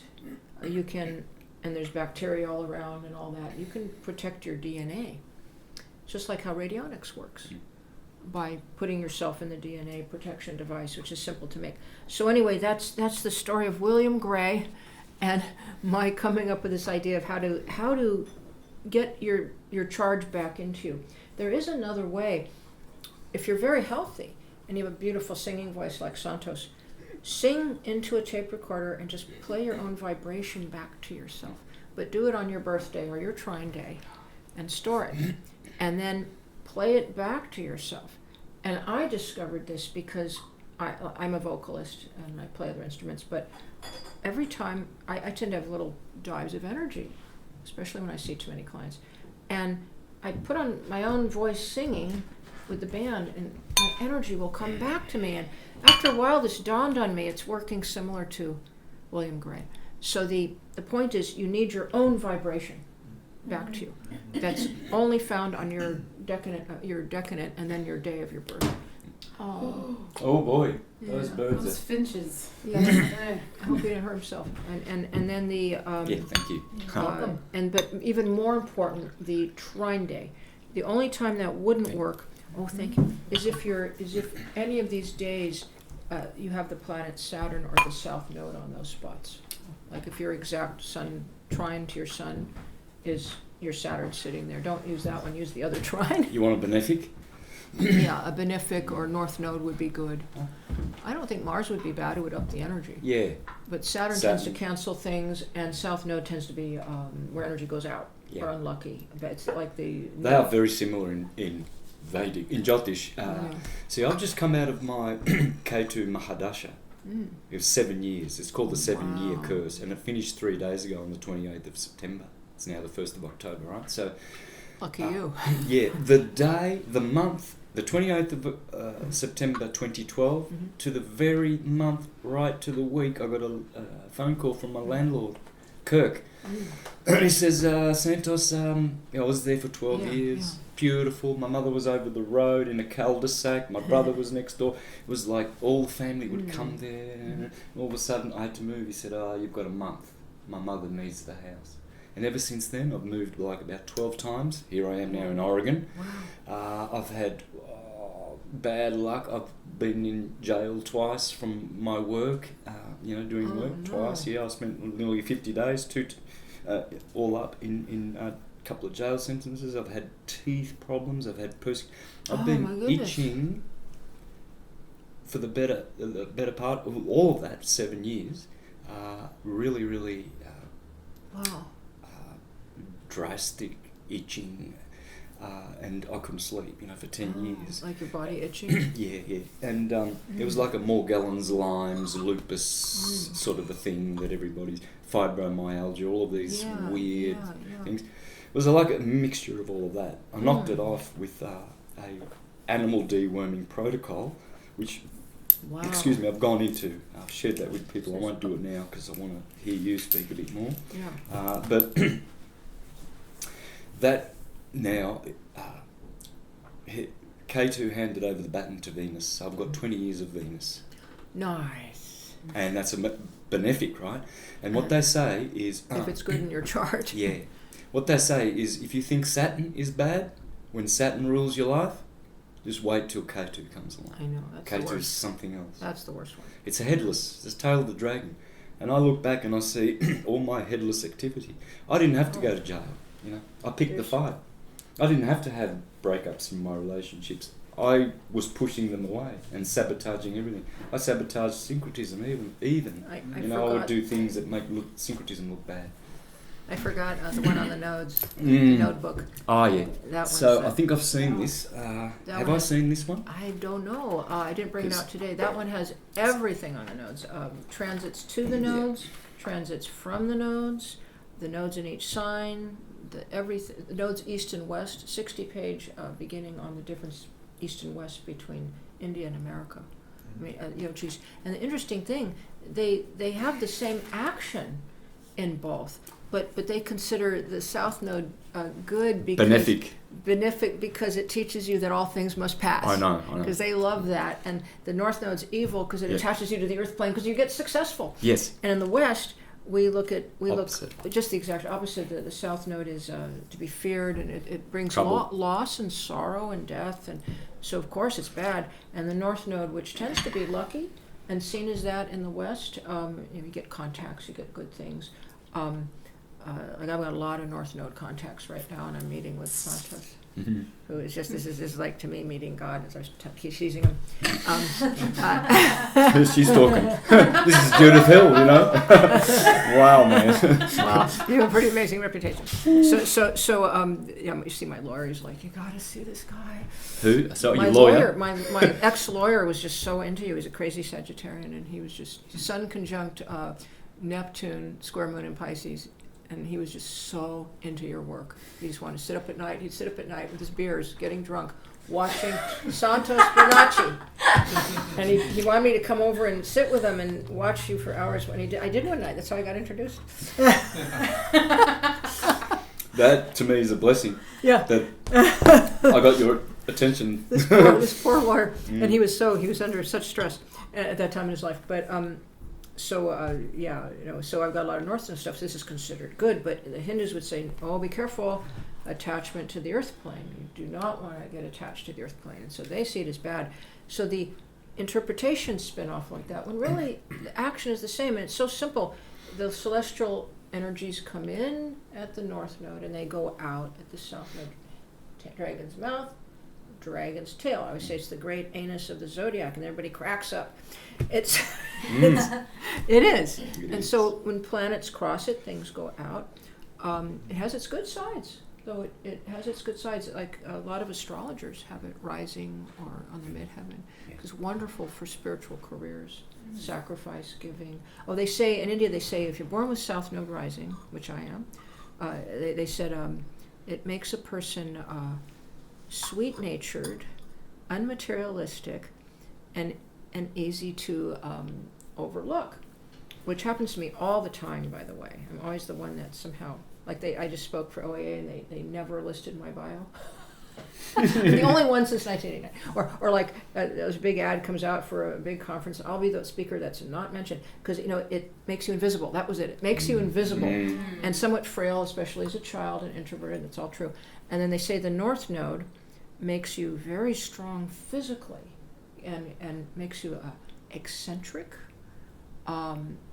inscrutable, hard to understand, and enigmatic and very successful often, if you want to be. You can control others, you can gain money. They're freaks. Yeah. They're really freakish. Yeah, so people have to be careful. I had this section in here where all I did was I just gave snapshots of one planet and what happened, one planet on the North Node or South Node. So one of the things you got to watch if you have Venus on the North Node, Elvis Presley had that, using your beauty and your charisma to collect women or collect power, because you will have everybody falling in love with you. And I noticed there was that, that show, The Bachelor. I actually watched that for astrological interest. I get the birth charts. It's fascinating. I watch, people doing the earth plane. And anyway, they had this bachelor named Becca, and she was incredibly beautiful.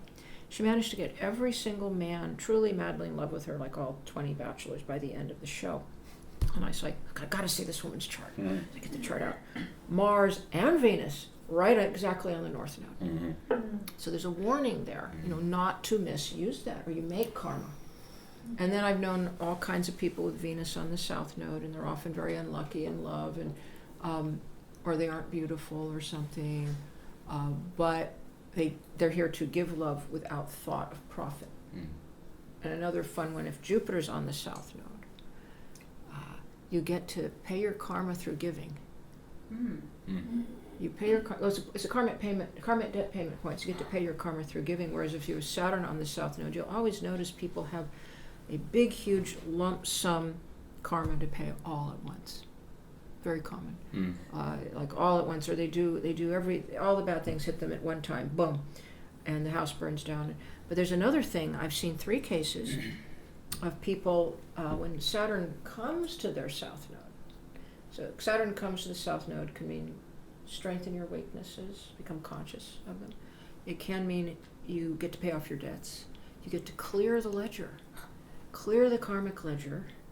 And I've known maybe about 10% of people will be released from the earth plane.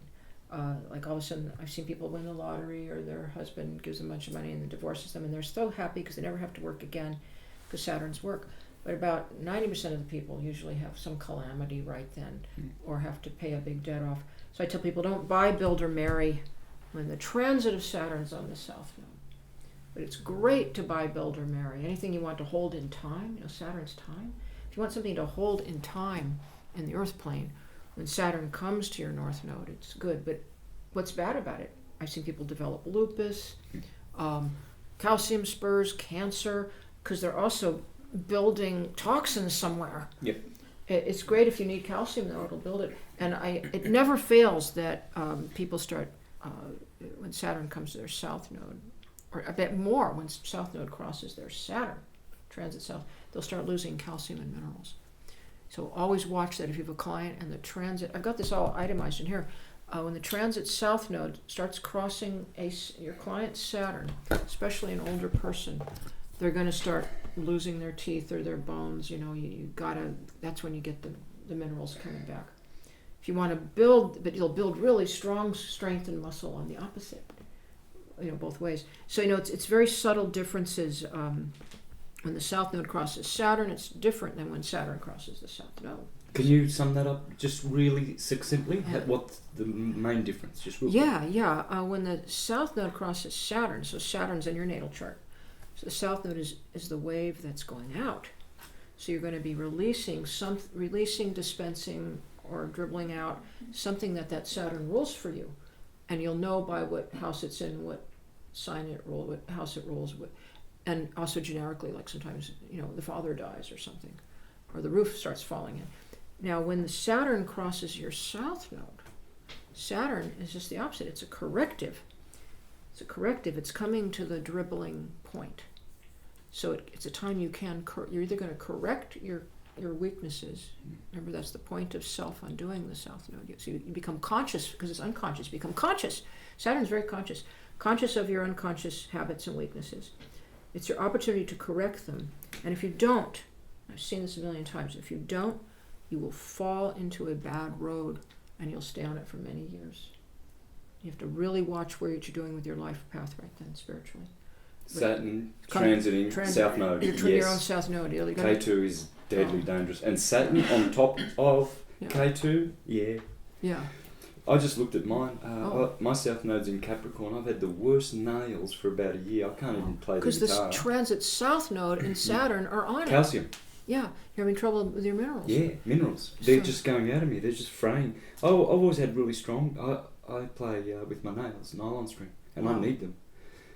So you have north node. They're just going to. They're coming strong now but Saturn's right in the middle of Capricorn, where my south node is. And right now, the north node is where? In Cancer. Yeah. So it's a double whammy for me. Yeah. The south node is transiting Capricorn, and that's where my south node is, and Saturn's right on it. And we just and I'm talked just about losing that. all these minerals. My hair, I notice it. Okay, it's coming back. We just had talked about that. Yeah. So there are things you can do. Yes. And just I'm not a doctor, I'm not licensed. I'd be very, very careful. So I can give you a lesson. Yeah, I'm confirming what you just said. Yeah, I'm witnessing it right now. So you sharing go to personal. Is there any good herbalists in the room? You go to a good herbalist and you find a way to get that calcium back. You do your chants, but certain stones, we'd have to decide if it was okay for you to wear the stone of Saturn. Yeah. Not everybody can, but you can wear lapis lazuli. Hematite. Yeah, you can do the tincture of blue sapphire, or tincture or the globules. That's okay if you can't. Not everybody can wear a blue sapphire, which is Saturn. But so you have to find a way to stop the attrition. And I don't know how many astrologers here. You must be noticing that a lot of people have been having bone, skin, knee, and nail and gum and teeth problems right now. Yes. Because just in the sky, Saturn's on the south node in Capricorn, the sign that rules all the structure. So just Saturn in the sky and all the south node eclipses there, everybody's having this mineral loss, including me. I mean, it's been a pandemic. Yeah. And it's not, and we still have several months because we're having the 2 Capricorn eclipses coming. I know it's going to be But heavy going in Capricorn. Yeah, alfalfa, oats, nettles, Nettle. red clover, a little bit of hormonal. Yeah, I've been drinking nettle tea. Thank you, Murray. She's my Marigold, I call her. Marigold. One of my guardian angels. Yeah, and she put me onto it, and so maybe that was it. Why it's getting better. But the nutritive herbs, yeah. Yes. But you'd have to look at which ones were special for you, so they aren't, because you might be running too hot if you're an Aries, or too dry. I don't know. But you got that moon in Pisces, though. But you're double fire, right? Yeah. Leo rising, double fire. Yeah, you're pretty fiery. Mm. So yeah, the you need the right get the right herb, you know. But I've noticed so many people having this kind of breakdown, but that's a doozy. It is. Just what we were talking about. Double whammy. That's where my north node, south node is. And then the eclipses, whenever the eclipse is there in December 25th, January 10th in America here. Yes. In Capricorn Cancer. So that, Okay. and then so you want to start correcting that.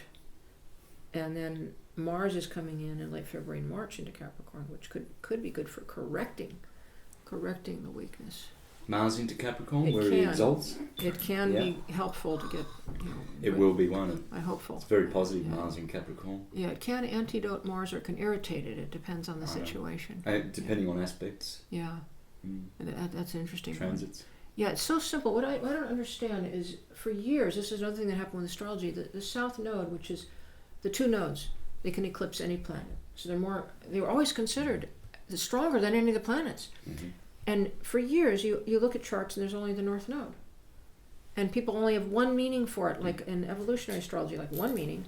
Not humanistic, that one with the hypothetical planets, just that type of astrology. Uranian astrology, just one meaning, connections. Well, there's so much more to this. These are so important. But it's just the tide comes in, tide goes out. How simple is that? So sometimes the tide going in is good, like when you eat. And sometimes it comes in and you just amass wealth and toxins and you become a big bloated person, egocentric or something. And then the tide going out can be really good unless you're going into atrophy and you're becoming impoverished and you're pooping out all your minerals or you're having too many losses. So there's a good and a bad to both of them. And we wouldn't live if we didn't eat, and we wouldn't stay alive if we didn't defecate. But it's just in tide. It's like, I think the universe has a tide, just like the ocean. So, you might know about that. Everything. Yeah, so the Breath. in tide, out tide. And then so that you can follow the eclipses around this way. You can look at your own permanent ones. So you always need to strengthen it. If you're good, like the little book on, where's the That new one? The little one, the apple green one. Oh, yeah. It's under your computer. There you go.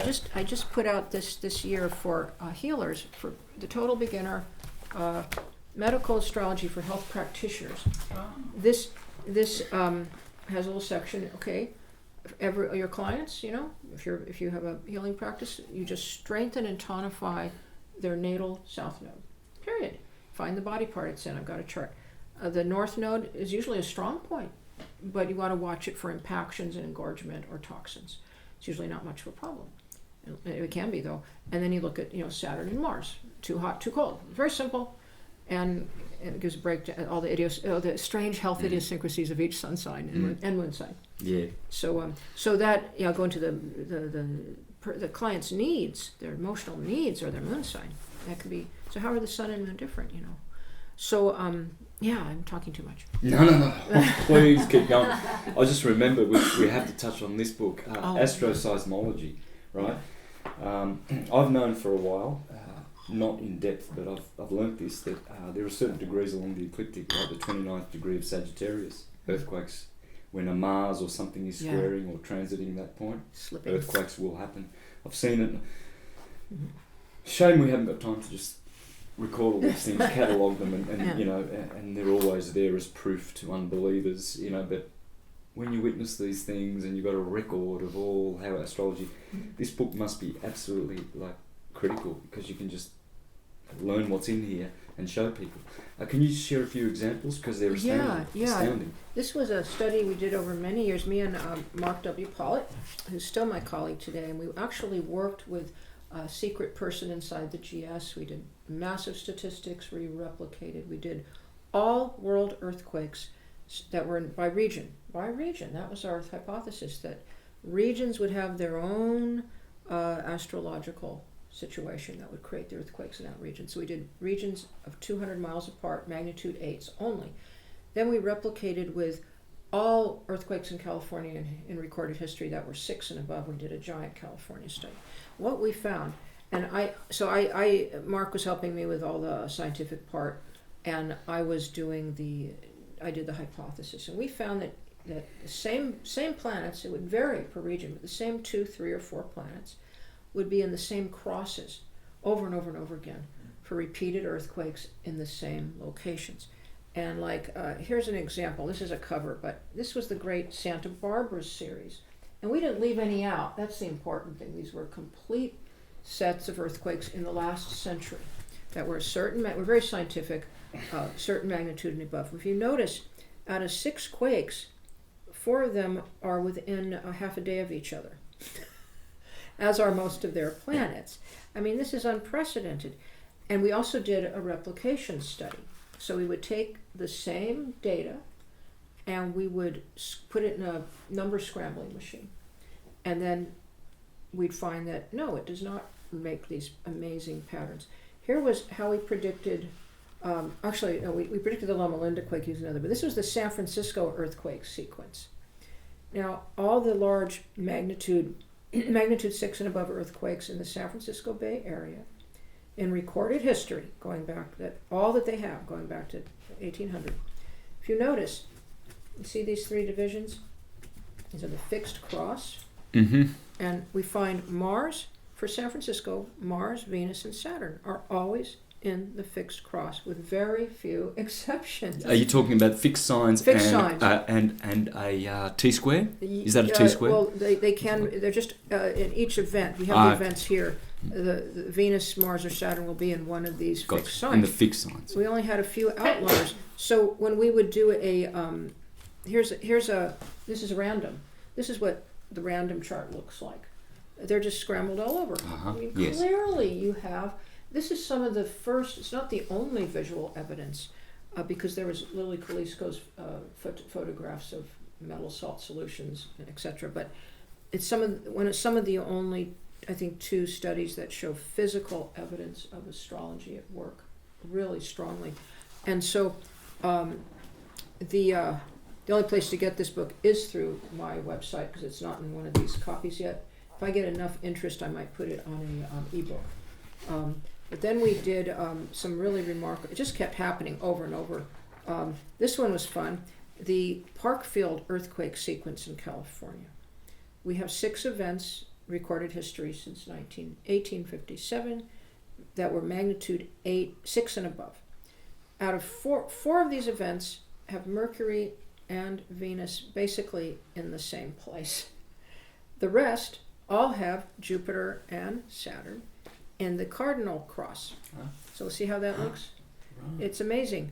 So, in other words, there's a code for each location. And it won't be the same planets, and it won't be the same crosses. But here you have, but you'll find it, and then you can make a prediction, which we did. And we decided to put in our first effort. We said there's going to be a big earthquake within 6 months on I think it was the San Andreas Fault. In these exact 6 months, it'll be magnitude 8 and above, or magnitude 7 and above. And the Loma Linda quake happened. In fact, I was so sure it would happen, I moved out. That's how I left San Francisco. It's one of my stories. But we found, now we're going to get some more amazing examples. We just got one example. It just always, it never didn't happen. Okay, here's an amazing one. I'll do the simpler one. The Peruvian. There were two magnitude, we're in our great earthquake sequence series now. We have the 2 studies. Magnitude 8 and above, 200 miles apart all over the world. And we did the whole world. And here's the great Peruvian earthquakes. And here's 2 charts. Both have Saturn in the middle of Taurus. Both have the Sun in early Gemini. One has Mars at 29 Cancer, the other at Gemini, the other's at 4 Cancer, just degrees apart. Sorry, did you just say 29 Gemini? Yeah. Yeah. There you go. Exactly opposite 29th of Sagittarius, which I know is an earthquake degree. Yeah, it is. And then Venus is, both Venuses are at 10 Cancer. So we have 4 planets, basically, look at that, in the same place. What are the chances of this happening? Mm-hmm. Well, we did statistical. We had a statistician, and we had them do statistics, and it doesn't. This was massive statistical significance.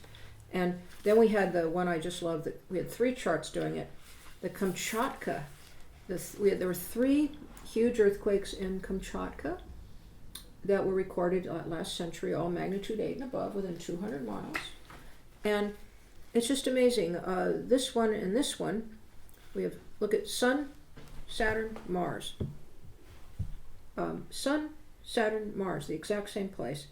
And this one has Sun, Jupiter, Mars, shared with Sun, Jupiter, Mars.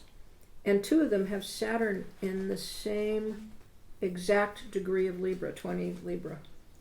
It's just remarkable. And here's their, the 3 of them have Mars in cardinal. 3 of them have Saturn in cardinal. 3 of them have Sun in fixed. 3 of them have Jupiter in fixed. 3 of them have Venus in mutable. And so this is just incredible. But if anybody wants a copy of this, they can contact me at my website, judithhillastrology.com. Oh, too good. For all the syncretism followers, guys, please go out and an extra effort and get some of these books and support wisdom. Judith has got it all together. This is syncretic. This is medical astrology. This is how we heal. So go out and do it, guys. I've got these books. I know I've got about 4 of the. Judith's got 11, but I'd be getting that one. Is that one you gifted me one here today? I've got that one. You can Beautiful. have any of these you want, except the one with my notes in it, because they're for you. But I don't know what you can bring home or ship home. Well, I'll just make it happen. If you're going to be so generous, I'd be happy to. I need them. Yeah. It's in my work. But just while we've got the camera rolling, guys, medical astrology in action, the newest one, body types. What I learned from this, man, oh man, and Bill Schreib's work as well, of course. I've never seen this one, but maybe you want to talk about that one. The Part of Fortune in Astrology. It's a lovely little illustrated book, kind of Renaissance style, on the meanings of the part of fortune in astrology, which is one of the last surviving and probably most important of the Arabic parts. That's why it survived. There's a few others, but that's a very good book to know. And then there's, I should just tell them. So the basic medical astrology book is Medical Astrology, A Guide to Planetary Pathology. That's the basic one. For healers, people who have a healing practice and don't know much, don't want to have to become an astrologer, they just want to know some stuff. This one, Medical Astrology for Health Practitioners. The one for astrologers, this one's fun but really deep, so it's for anyone, the body types. For the astrologers who are really, really wanting to get down with medical astrology, this one with the foreword by Matthew Wood, the great herbalist, Medical Astrology in Action, the transits of health, goes into the energetics, the warm, hot, moist, cold, Santos was talking about, behind every single aspect, how it works, field notes, like 80-second field notes sprinkled through here. It's a lot of really, really good material, really beautiful foreword. And then the Wild Crazy book on remedials, just for remedials, not much on herbs though, but remedials is, and please pardon I'm plagued with either no editors or bad editors, so it's been a lifetime plague, and I'm very sorry that my books have terrible typos, but this is one of the worst. But it's got great information. No one's complained, strangely. They don't seem. They won't. Look, every don't care. presentation I do, I have word slips in them where I was supposed to say white and I said black, and then when I'm watching them playing it back, I'm going, that's not white, it's black. Oh no, I hope people don't. But people, no, they know your work, and so they know what a typo looks like. Yeah, and I'll just finish up. There's Eclipses in You. It's all about, and at the back of it is an entire book for the advanced astrologer. Eclipses by North and South Node. It has the first calendar I've ever seen, inclusive of what polarity the eclipses will be, going out for a few years yet, if they'll be north or south north eclipses. But the meaning of a south or node eclipse over every single planet is in the back, and how to use them and what to do about them, like what do they do in India. According to Western tropical way of seeing Rahu. Okay, yes. Let's just insert this comment then. So Rahu, the head of the dragon, according to Ptolemy, has the energy of the 2 benefics, Jupiter and Venus. Ketu has the energy of the 2 malefics, Saturn and Mars. So yeah, it's good that you mentioned that, because they flip it over in the chart of Sri Ram, which is the greatest divine chart. You will have his South Node exalted in Sagittarius, and that's supposed to be a dignity. Yeah. And I always looked at that and I thought, what? They're telling you that God, Sri Rama, Krishna, has the South Node in Sagittarius, and that's a good thing, because the chart is the perfect chart. Yeah. It's got the sun in Aries. Of course, God is Aryan, the lamb of God. It's got Yeah. Venus in Pisces, Yeah. Mars in Capricorn, nice. Saturn in Libra, Yeah. Jupiter in Cancer, conjunct the Moon in Cancer. Whoa. So that's 6 out of 7 planets dignified. Wow. It is the model of the perfect chart, the chart of God. Like Oh. Jesus, he's the Lamb Yeah. of God. Yeah. Yeah. Okay, so this is Erin, you know, Hmm. and in the 10th, and he's born at midday, so the sun's in the 10th house. Wow. And Jupiter and Moon, Is this for Krishna or? yeah, Ram is another. It's Ram- the brother of Krishna, but Okay. it's always the Okay. one. It's Okay. always the it's one. the sun. Okay. Same as horoscope. It's the sun. Wow. So it always goes back to the sun as the chief archetype of all Yeah. the gods. Yeah. So, and then you've got Jupiter and Mm. conjunct the Moon in Cancer rising. Right? Wow. So, I'm glad, of course, that this is based on the tropical view, which is, I believe, the correct view. Rahu can only be Jupiterian and Venetian. I always see it as really, really good in people's charts, what it brings, but then there's always that side where it can bring those gifts, but with, you know, you it's get like egotism or there's always some negative side to it. Greed. Yeah, whatever the gift is, maybe the person doesn't appreciate it, or maybe it comes with certain bitterness and trials. But this one here, I reckon needs to be re-mentioned They love because that one in England for some reason, the part of fortune in astrology. So yeah, I did mention it. What they haven't seen is the book on the nodes. They have this, so the lunar nodes. This one is so complete, but this one, Vocational Astrology, won a Best Book Award. Hey! Even though it used to have a lovely color cover on it, I had a cartoon of everybody going to work with different briefcases with different signs on them, and they all looked like their sign, and they're looking up. And for some reason, they took it off and put on this nurses-looking cover, but it's still very thorough, and so that's not all my books, but that's some of them. I didn't bring them all. that's brilliant. And I mean, we're not here to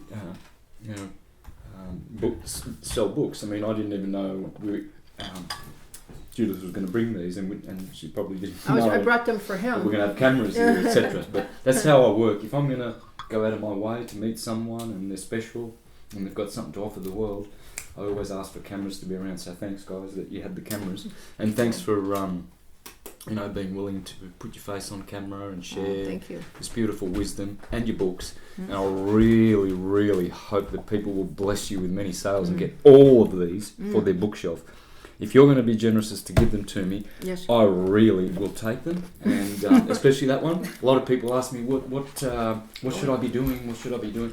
And virtually all I know is look at their North Node and look at what's on the MC, and I give them an idea of the elements. You know, you'd be good at selling, or you'd be good at farming or travel and what have you. But that's what this book does, right? Yes. Goes yes, into the how to study a vocational horoscope, and all the ways to advertise books are pretty much dried up. So this is a huge opportunity for me. So thank you for being indulgent.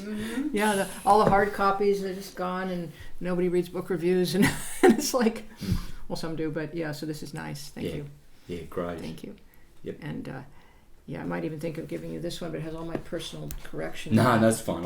I'll be good with all these other ones. This was a mess. I feel greedy taking them all, but No, it's okay. I need them. You're one person who should have them, especially this one. Well, I do medical astrology to my best ability, so This one you will. yours are the best. Well, you will. Yours are Thank the best on medical astrology for sure, by far. I had many back home, but yours are. You've got a good teaching ability. Either you have or you haven't. I haven't written any books Don't like need to. Pythagoras and like these others who. You got the videos or your books. They are. So, and I think I'm a good teacher. I've taught music all my life, and the students I've had, they go to be very, very, very good guitarists. And I've taught people languages. I know how to teach languages, simply. So, why not? So I use that. You can do in all these books, I always was under tremendous duress with no help. And I wrote them all with one hand behind my back, 15 minutes a day. And I learned that from this guy named Gary, who I said, how did you write your book? And he said, 15 minutes a day. So 50 minutes a day, despite endless trials and duress, they got out. No, I thought they'd be even much better, you know, if I wasn't under constant duress. But yeah, so not So sure. literally, you put your hand. Oh no, that's No. an expression of being, I've you got know, you. with one hand, you know, it's like totally handicapped. I was able to get these out, you know, but I always thought they could have been better because I always didn't have the help I needed. But literally 15 minutes every day, or not? I would try to do 15 minutes a day, just even 15 minutes, and they would get written. I don't know what I have to do to get motivated to write a book because people are telling me Well, that you know, all the time now, but What you can do I is don't feel the need. you don't really need to. I don't want to. You're, I don't want to be a writer. I can write well, but I want to just do the presentations and put them out there in that way. They're riveting. Because it's direct knowledge. I was telling you when I was watching you, it's like the only frustration is you never stop being fascinating, and as soon as one thought is like no stop, and then you're on to the next, and it's like oh my god, and then I have to go to the bathroom and I don't know how to to pause the computer and I have to sit there and so it's like it's just never, it's just so much. I know. Yeah, but it's direct knowledge, you know. I mean, if you, I like using this illustration, if you go telling your friends that the blind man's car is red because he told you, and he's trustworthy, it's his car, so you go around, oh yeah, the blind man's car's red, you know, and you didn't check that with your own not colour blind. Well, let's say he's colour blind, and you didn't know he's colour blind, so you don't know to doubt him. Because you assume he knows the colour of his car and his eyes see colour. So you walk away and inadvertently you become a lie. It's second-hand knowledge. So, but you go to the garage, you look and, it's blue. So that's direct knowledge, right? So regardless of writing a book or whatever, the people have already got direct knowledge. It's the sine wave. The secret of the universe is in the wave, and the wave is, like you said before, Judith, very key what you said. I wanted to elaborate on it where you said that all energy, according to that writer, is a 12ness. Everything. Every cycle starts at Aries 12 and finishing in Pisces. I intuited this years ago, and I've always been saying it. I'd always say it's everything simple about energy. It starts at Aries and finishes at Pisces every cycle, and then I'll walk away and leave the people with that. Sometimes they'll never know what that means. Other times they'll put it in their heart, think about it, and go, it's true. Every wave starts at Aries and finishes at Pisces. It's not a positive and negative wave.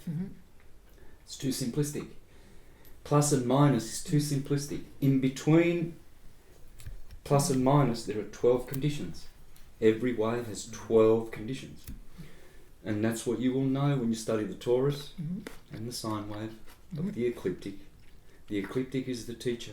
Once you know the ecliptic, you're a master of all knowledge. The ecliptic. That's interesting. Yeah. Because that's the sine wave, you see. Yeah. When you get a map of the Earth and you put an equator in the middle, and then you put the Tropic of Cancer up here, Tropic of Capricorn it's down doing here. it too. Yeah, here we are. And then Same you go, thing. start there at Aries, 21st of March, 21st of June, wave amplitude, 23rd of September, Judgment Day, according to the Jews, the autumnal equinox, then the fall, autumn, which we're in now, and then you end up at 21st of December, Capricorn. Yeah. So you've got the crabby crab and the capricious goat at wave amplitude, pulling the energy away from the centre, where God is, white light. So you see, the wave comes up here, Tropic of Cancer, wave amplitude. Can't go any further, only 23.5 degrees. Then the crab is forced to walk sideways and go down the dunghill and then down to the goat. And then what does the goat do? It waxes to Cancer. And then the crabby crab wanes. And then the two balance points is where the Jews have their Tishri, Yom Kippur, Rosh Hashanah, and the Christians have Easter. And all the glorious festivities of the first fruits, the Jews, the first fruits in Aries. And yesterday was Rosh Hashanah. Rosh Hashanah. Hashanah Rosh, Tova. Rosh is the head. Hashanah is annual, head of the year. Rosh Hashanah. Resh is the letter R in Hebrew is the head. Okay, so Rosh is just another way of saying Resh, the head of the year. So here you've got all these Jews going, oh, Rosh Hashanah, Rosh Hashanah. Do you know it's the start of your secular year over here in Libra? In autumn. And then Nisan, Aries, is the start of your sacred year. Wow. So they get confused. They say, oh, isn't the start of the Jewish year in Libra? That's the secular. It's secular. It's where you pay your bills and everything. That's not where they worship. Yeah, they have their festival of tabernacles and booths and what have you, but it's secular. Yeah. Their holy year begins in Nisan, in Aries, where everything starts. So we've got Aries, the cerebrum, Sarah Abram in heaven. Oh, wow. Yeah. Of course, it's the Lamb of God. Hiram Abith is Hiram above in Masonry. See the tricky word? Hiram Abith, who builded Solomon's temple. Well, the soul of man, that's your temple. You see? So we've got cerebrum, Aries. Cerebellum, cerebellum. Thank you, George Carey. The bull. Gemini, the twins. Yep.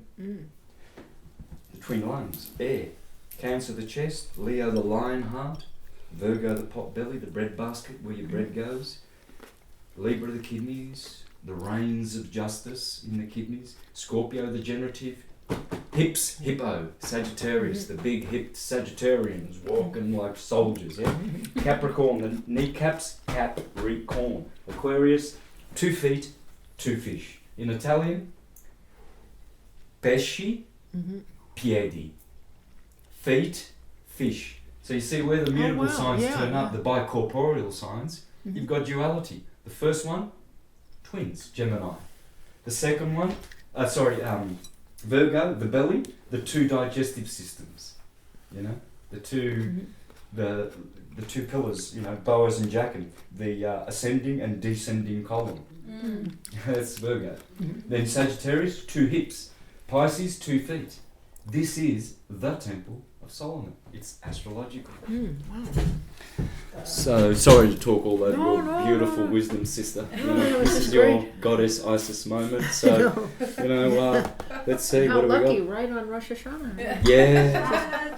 Then I always think, you know, and was it 10 days later of Yom Kippur, which is, you know, the Day of Atonement, and you have to forgive everybody. That's in Libra, always in Libra, the scales, which is very interesting. I always thought about that. And atonement is at one-ment. Ah. So what does the equinox do? It brings the 2 covenants of the summer part of the year, where you have a harvest, and the second winter part, where you have hunting. It brings that covenant, and it brings at one-ment. It's always based atonement, the Day of Atonement, to the equinox. Wow. No, it's neat. The road leading to the Vatican, to the obelisk, it's called La Via della Riconciliazione. Well, in English, it's the road of reconciling. Well, because it faces Aries and Libra, the 2 equinoxes. Must be fun to know. Because the tropic of, there's